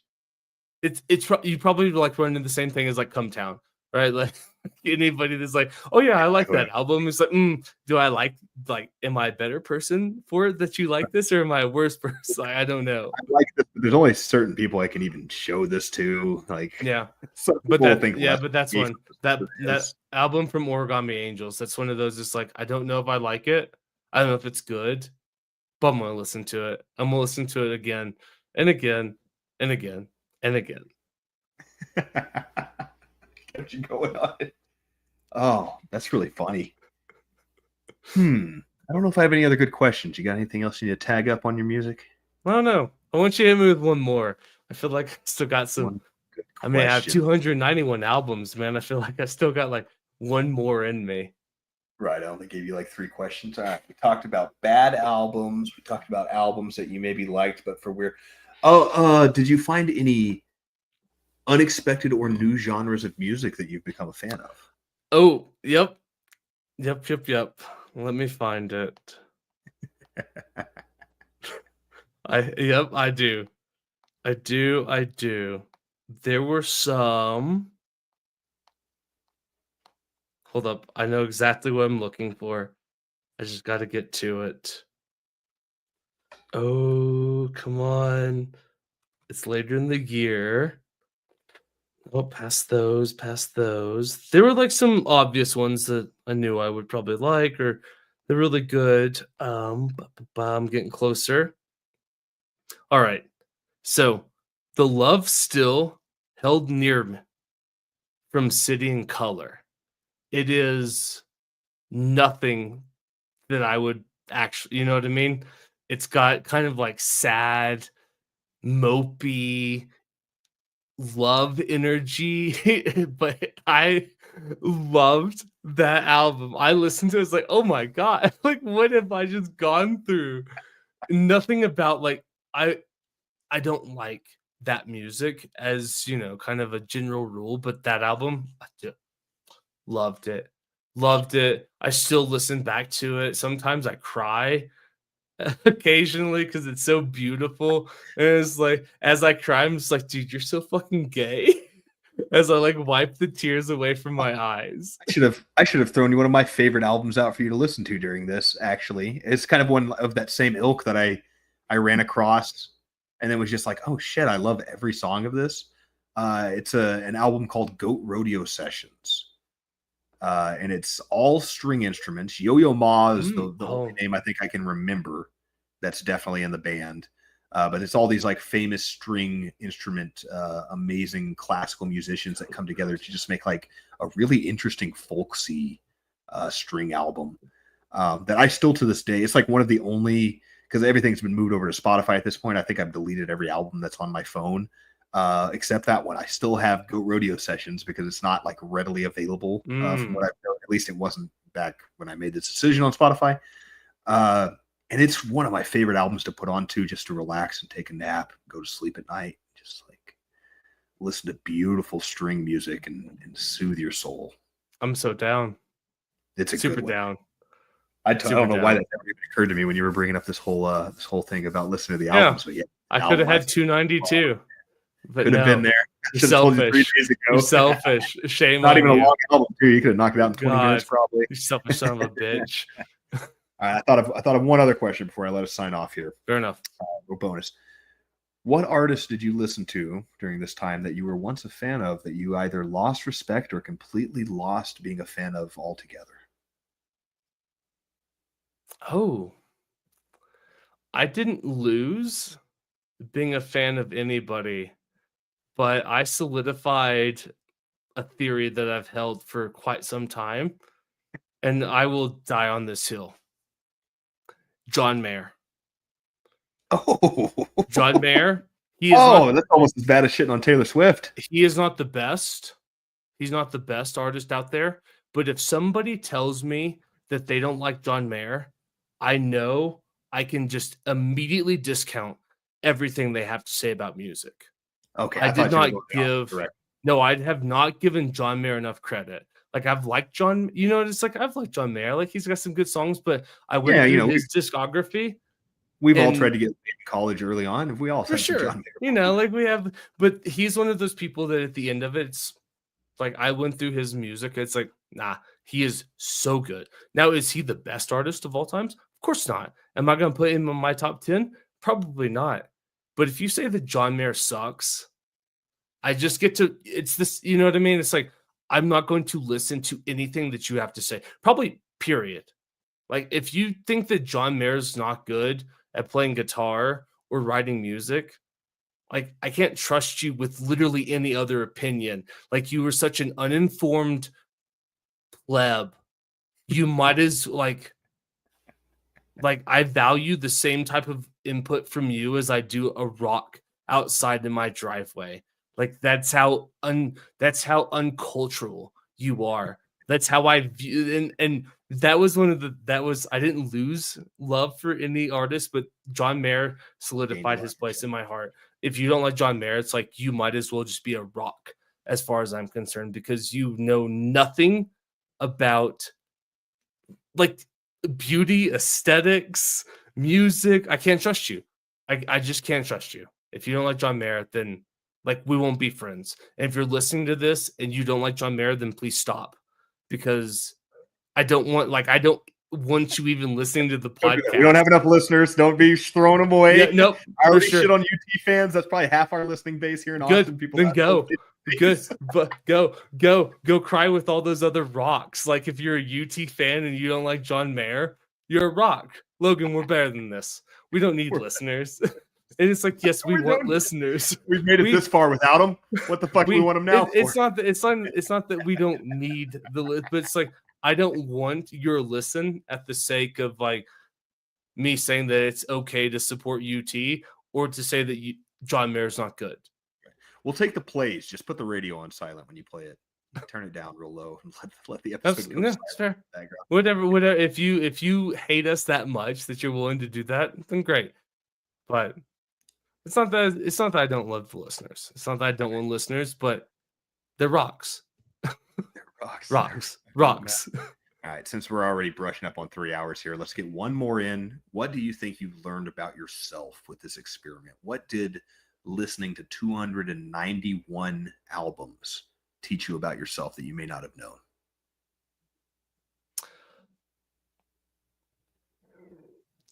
I'm a sucker for a good bop.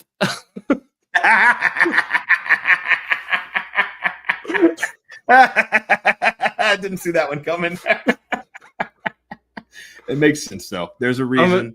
I mean, it's called pop, as in popular music. The beats, the poppiness. I'm a sucker for it. If you're gonna I can't feel my face from The Weeknd. Kill me. That was that bar song from Shaboozey. Money, dude. I'm a sucker for bops. And that's the thing. It's it's not like esoteric, you know what I mean? I'm not diving into this weird esoteric realm. It's oh, well, if you don't listen to this obscure jazz artist that no one's ever heard of, you don't know what good music. Nah, dude, give me Shaboozey and The Weeknd all day. I'm down. I'm so down. Oh goodness, I was fishing for something a little deeper than that, but I guess that's what we can send it off on. Keep them guessing, baby. Keep them guessing. Man of mystery. Wore a tie. I'll let you take us out tonight, Logan. I feel like I've done enough talking. Well, that's fair enough. I'll do the outro for the 3-hour episode when I'm sure everybody's already abandoned us here at the end. But if you are still out there listening to Against the Mob podcast, we thank you for another year worth of listening to Against the Mob podcast. We look forward to growing as we evolve and find out our podcast, find out exactly what we want to show you. So hopefully we're going to sprinkle in some fun episodes along the way like this, where it's bits of non-political topics as well. But we're not going to abandon our base. Obviously, we did a large talk about doing less politics, and then pumped out every single one of our new episodes being about politics. It seems like it's in our veins and not something we're ever going to completely let go of. But we just overall look forward to continuing with this experiment that we're doing, expanding it out, reaching out to hearts and minds, and hopefully changing some opinions out there and leading to some more mature conversations in the future moving forward as to what we could possibly be as a nation, and what that means. What is our identity? What identity can we have? Is there any room for an identity left in such a multicultural place?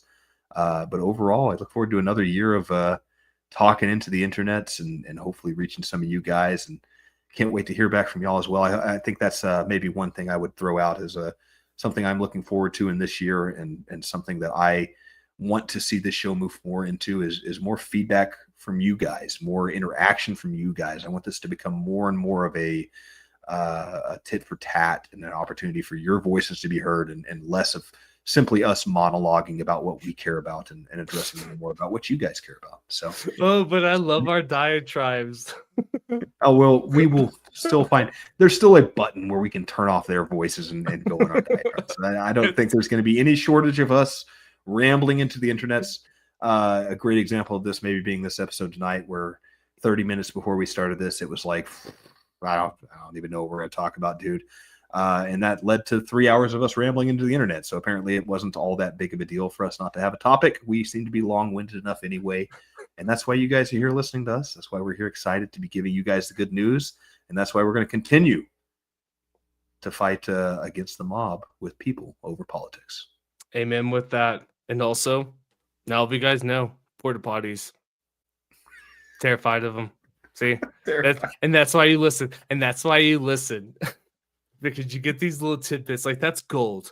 And I challenge anybody to find a better 40-minute segment of brutal honesty. God, we did talk about porta potties for so long. But find me a more real segment of a podcast that you've heard than that. That's me.